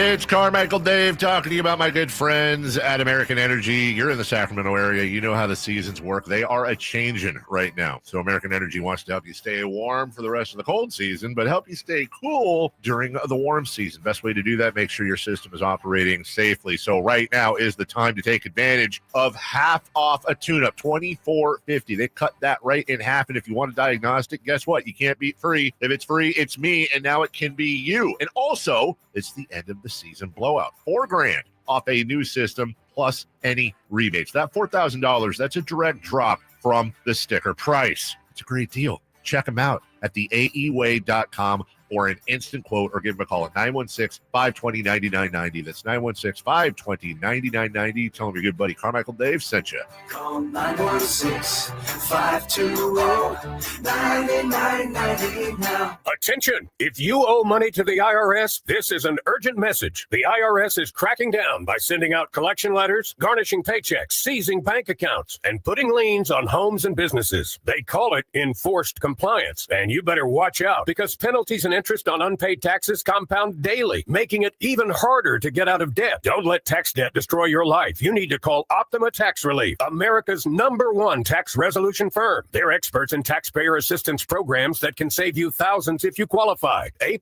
rated by the Better Business Bureau, Optima's resolved over $1 billion of tax debt for their clients. Let them fight on your behalf, helping to put your tax problems to rest. Call the tax professionals at Optima now for a free consultation. Call 800-343-6460. 800-343-6460. 800-343-6460. Optima Tax Relief. Some restrictions apply. For complete details, please visit OptimaTaxRelief.com. It's the final days of the spring sales event. Drive home your new Honda before the deals and the new Hondas disappear. Folsom Lake Honda, your one-stop Honda shop. Looking to own or lease? During the spring sales event, drive a brand new Accord or Civic. Visit us today at FolsomLakeHonda.com, your one-stop Honda shop. As a family-owned and operated dealership since 2009, customer service is our #1 priority. Our customers love doing business with us, and you will too. Folsom Lake Honda. Your one-stop Honda shop. Welcome to the NBA playoffs. The moment we've all been waiting for is here. The fans now on the edge of their seats. It's time to stay locked in to every single moment. Because you never know when history will be made. When it's win or go home, every moment matters. So don't miss a thing. NBA playoffs presented by Google begin Saturday on ABC, ESPN, TNT, and NBA TV. Attention. Have you racked up $10,000 or more in credit card debt? Are you barely getting by making minimum payments? With credit card debt reaching all-time highs, National Debt Relief is notifying consumers about significant debt relief options currently being made available to help those with overwhelming credit card debt. These options may reduce a large portion of credit card debt for those who qualify. You don't need to declare bankruptcy or take out a consolidation loan, and you may only have to pay back a fraction of what you owe, even if you have bad credit. National Debt Relief has already reduced the credit card debt for more than 550,000 consumers, so don't wait. If you owe $10,000, $20,000, or even $100,000 in credit card debt, you can now take advantage of this financial debt relief as the cost of living continues to skyrocket. To check what debt reduction you may qualify for, call 800-750-2525. That's 800-750-2525.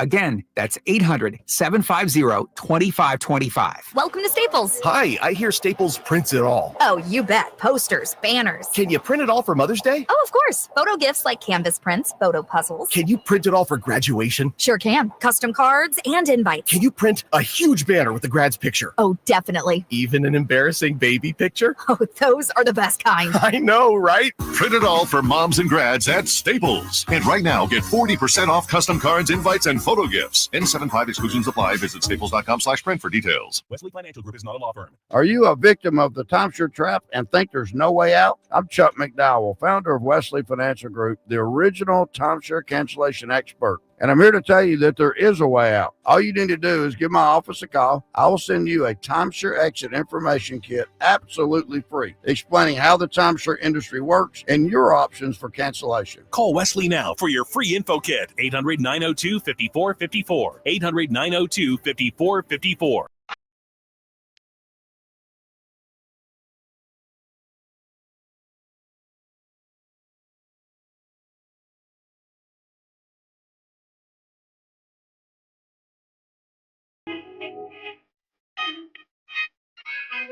Hooking you up with the best in local sports. They just make it interesting, you know? It's the Carmichael Dave Show with Jason Ross On Sacktown Sports. So I've met Scott Perry a couple times when he was here, Jason, and he couldn't have been a nicer guy. And in his short tenure here, he really was, whereas Vlade was more of the relationship, ambassador type. Scott was the behind the scenes guy and is very much respected around the league. As you mentioned earlier, I thought it was an excellent point. Managed to deal with James Dolan for the better part of 5 years in the fishbowl that is New York. What I'm about to say has absolutely zilch to do with Scott Perry. And as a matter of fact, I just complimented him like 6 times.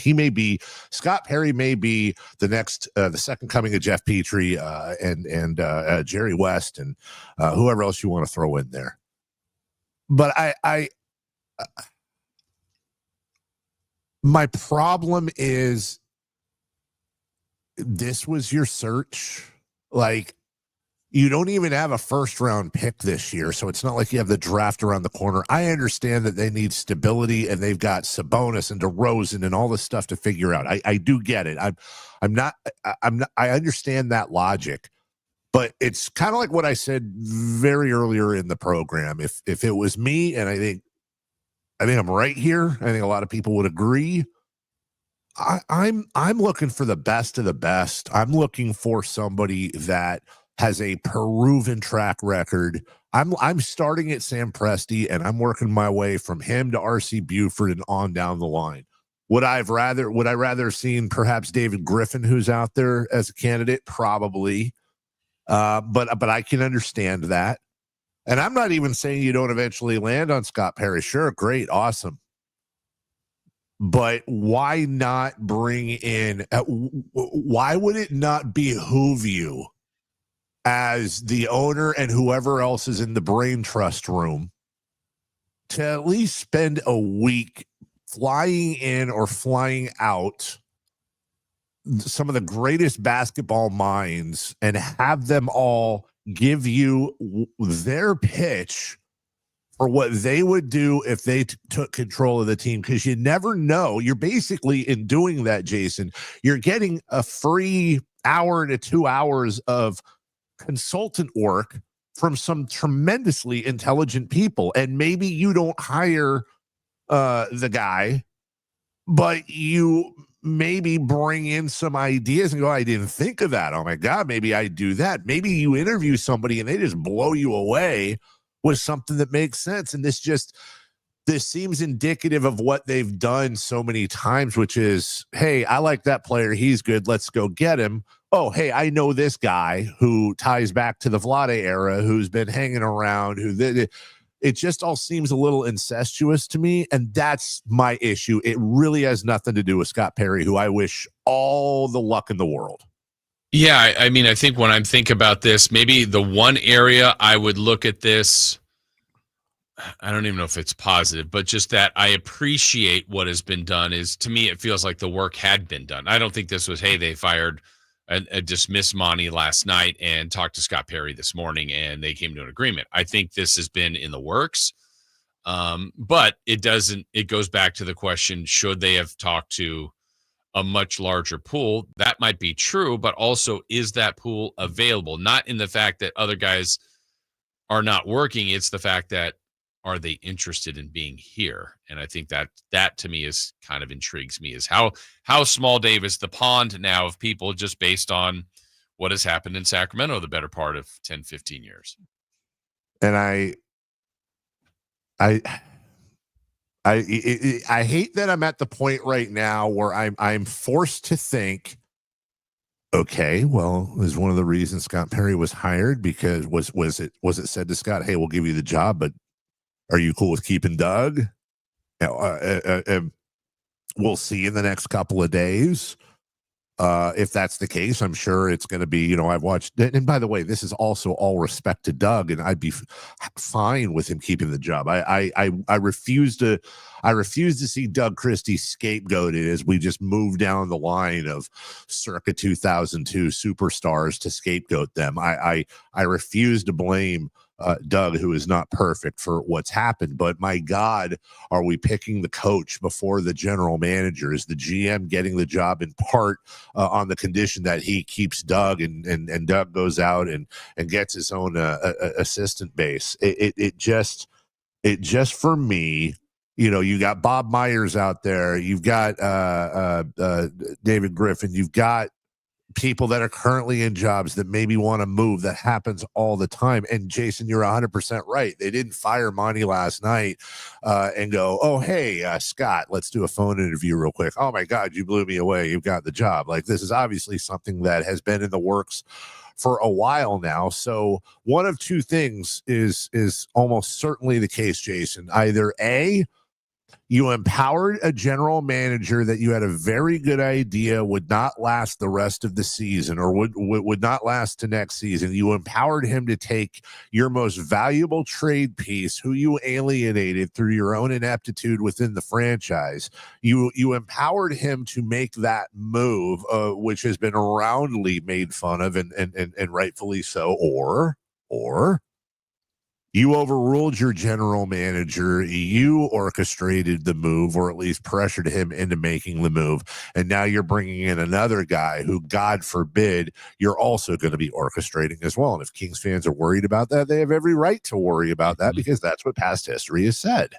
Yeah, very, very true. And I think that's kind of where the crux of a lot of this is. As much as last night was frustrating the way they lost, it's more of what's being reported and coming out about the way the team is being operated that makes you feel like, why would anything change going forward? Even if they get the best draft pick, whatever that is, or made the best trade, or made the best free agency moves, can they win with the way it's being operated? And right now that would suggest no, right? I mean, one playoff season in 19 years isn't all this group, but a lot of it is. The majority of it is. And it's really frustrating to watch. I'll take this last minute because you and I both had planned on previewing the Kings in Memphis tomorrow. Mm-hmm. And obviously that's not the case. So I am doing the show from New Orleans, as I have been all week. I will be on a plane tomorrow morning. Jason, you will be continuing the conversation with Kings fans in a much more, I'm sure, calm and rational way. If I'm being honest, I probably need to just check out for a few days anyways on this. And in the next segment, I'm going to skip that because we're going to Commander's Palace, Jason. And there you go. We got a little time confusion here. So our reservations are in 20 minutes and we're 10 minutes away. So you're nice enough to do celebrity birthdays and of course talk to Alan. And wow, you are pulling an Alan. I am 100%. Yeah, missing the crossover because you have lunch plans. Wings. I'm bailing out early. But I will say this is and I'll take us to break here. I will say is my closing dramatic thought. First off, there's a ton of you in the YouTube chat and watching, and we can see the numbers, and we really appreciate you showing up and us all being together. I know everybody on this show, we are all look, real life is real life, but we spend a lot of time and effort and God knows what else on this team. I'd love to give you platitudes and say we'll get it right, we'll get there someday. I truly believe we will, because what else could I possibly believe? But you deserve better. You have fought through sports hell and back again. You mean the absolute world to me and to so many people. Friends have been made in this fan base. Marriages have happened because of this fan base. Kids have been born within this fan base. You just deserve so much better. And I know it's not my place to do it, but I am so sorry for all this crap. And I hope that one day we're sitting here and we're working towards a title and things are great. We're lighting beams, doing whatever the hell the gimmick is. and we look back and we're able to say, oh, well, those bad times made them even better. I really hope that day comes. So until then, we'll all be here together as long as we can be, and yada, yada, and yada. We'll take a break. We'll come back. Jason and Alan with celebrity birthdays and crosstalk. I will see you all Monday. I would say light the beam, but beam's dead till at least October. Jason, Chris, thank you so much. We'll see y'all on Monday. For me, Jason and Alan back next. Bye-bye now. You never know what you might hear when listening to a Sacramento Kings game. Out of Keegan, going for another triple.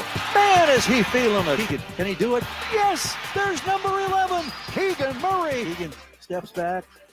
He just knocked down his 12th three-pointer, a Kings franchise record. He's got 45 points. Never miss a moment of Sacramento Kings basketball with Sacktown Sports and the Sacktown Sports app. Thy ticket, Lady Jennifer of Coolidge. Well, many thanks, good sir. Hereth my Discover card. They accept Discover at Renaissance fairs? Yeah, they do here. Discover is accepted at the places I love to shop. Getteth with the times. With the times? You're playing the lute. Yeah, and it sounds pretty good, right? Discover is accepted at 99% of places that take credit cards nationwide. Based on the February 2024 Nielsen report. Look out, world, we're getting strong. The future's here and we belong. She can step, she can do more. Like build a rocket and watch it soar. Clean the oceans and make the world a better place. Oh, she can step, so can you. Find a cure, invent something new. There's no challenge in the world that she can't face. She can STEM. Learn more at She Can STEM. A message brought to you by the Ad Council. Save $12,750 off MSRP. Every new 2025 Silverado 1500 LT and RST 5.3 in stock at the Maida Chevy Silverado Supercenter. After all rebates. And Maida Chevy still has one of the largest selections in the Sacramento area. $12,750 off new Silverado exclusively at the Maida Chevy Silverado Supercenter. Now that's big, huge. See them all at MaidaChevy.com. Together, let's drive. Just trading 2011 renewal. Not available with special financing, lease, and some other offers. Welcome to Staples. Hi, I hear Staples prints it all. Oh, you bet. Posters, banners. Can you print it all for Mother's Day? Oh, of course. Photo gifts like canvas prints, photo puzzles. Can you print it all for graduation? Sure can. Custom cards and invites. Can you print a huge banner with the grad's picture? Oh, definitely. Even an embarrassing baby picture? Oh, those are the best kind. I know, right? Print it all for moms and grads at Staples. And right now, get 40% off custom cards, invites, and photo gifts. N75 exclusions apply. Visit staples.com/print for details. What up, fellow Gen Xers? Elizabeth Banks here. As the original Latchkey kids, we took things into our own hands, like house keys and video game controllers. And now it's time for us to do it again, because the recommended age to get vaccinated against pneumococcal pneumonia has been lowered to 50 and older, even if you're healthy. We're at over 6 times greater risk compared to adults under 50. So go to vaxassist.com and schedule. Gen X, this is our shot. Sponsored by Pfizer. Skeeter here, Field Tech, Sacramento Yellow Mosquito and Vector Control District. Hey, it's my favorite week of the year, Mosquito Awareness Week. Yep, the spring and warm weather means the little suckers are starting to breed and bite. Gotcha. So it's time to fight the bite. Once a week, drain standing water from flower pots, bird baths, dog dishes, and at dawn and dusk, start using insect repellent outside and wear long clothes, because these skeeters are out for blood. The Sacramento Yolo Mosquito and Vector Control District reminds you it's time to fight the bite. For more information, go to fightthebite.net. Sacramento's premier country music festival, Country in the Park, is coming back May 16th and 17th at Cal Expo with Bailey Zimmerman, Billy Currington, Carl Wetzel, Nate Smith, and more. You'll enjoy food trucks, rock walls, and a mechanical bull, line dancing, and more. Single-day GA tickets start at $52 at CITPFest.com. Country in the Park, May 16th and 17th with Diamond Pacific Supply and Trex, Michelob Ultra, and Carl's Jr. Find out more at CITPFest.com. Finally, an easy way to find home improvement contractors. Just visit subcontractorsunited.com and simplify your search for home services professionals. From cabinets to windows, roofing to plumbing, Subcontractors United is an easy, simple way to find and hire a home improvement contractor. And you never have to give up personal information. So no harassing phone calls like you get from those other websites. Subcontractorsunited.com is sponsored by D&D Cabinets and Savage Design. It's time for the news of the day. The latest headlines, the biggest stories, hard-hitting analysis. Yeah, this is none of those things. And now, here's Carmichael Dave and Jason Ross.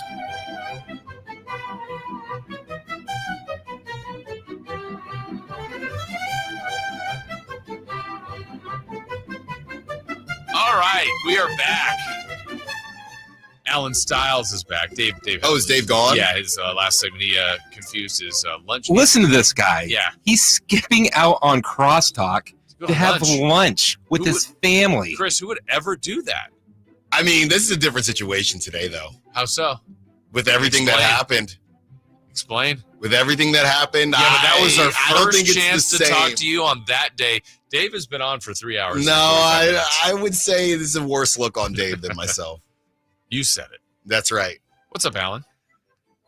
Not much. Not much. The Scott Perry news came out, and I said it's been a whirlwind 48 hours for the Kings, and someone responded and said, "You mean 24 hours or 4 minutes?" Right. Yeah. That was wild. It's so weird that like your last game when you get eliminated should be the thing that is talked about. Yeah. I think we've spent about 3 minutes on the actual game. Oh no, I literally have the box score in my bag. I'm gonna pull a Draper and just rip it up. Give me this one. Yeah, give me this. That's my minted cop. Yeah. I'll give you mine. Yeah.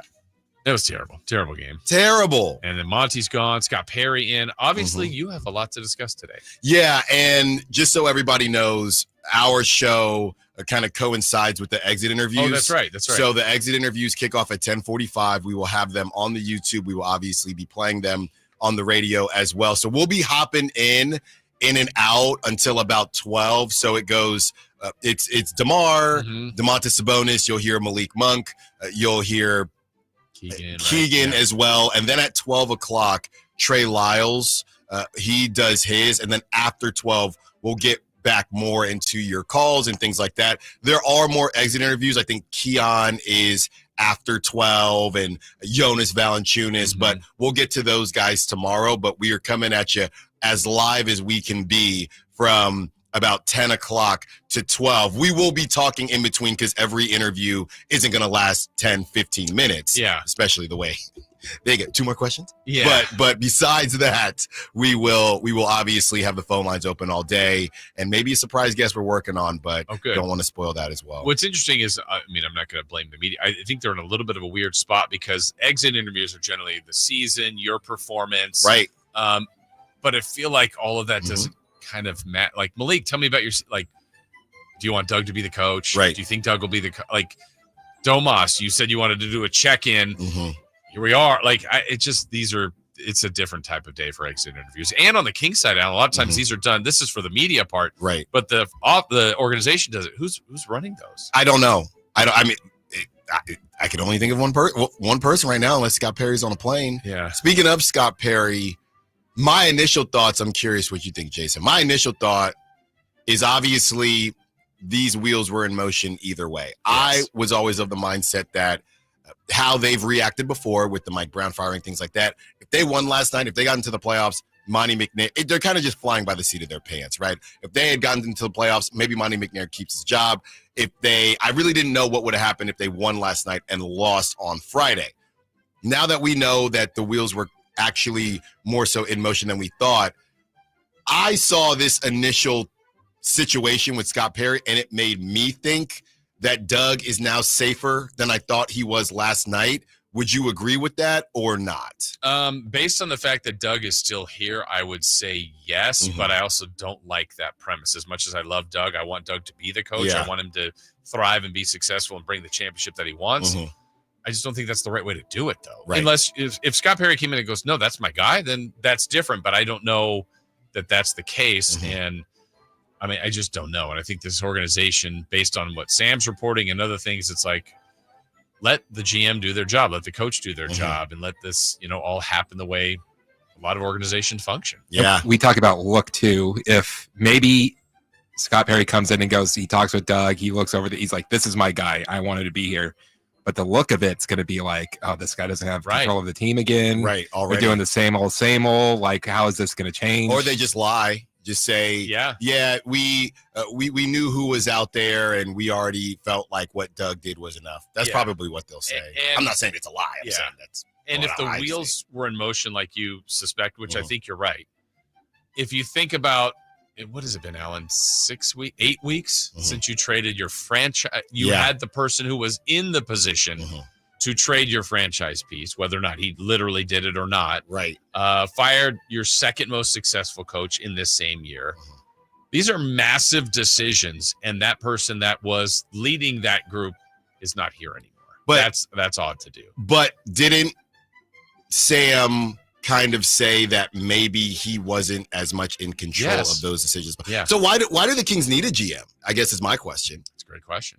Yeah. Sounds like they already have one. Right. They what save the money. Yeah. Man. So let's talk about the game. Yeah. I mean, I would say this. Great media meal.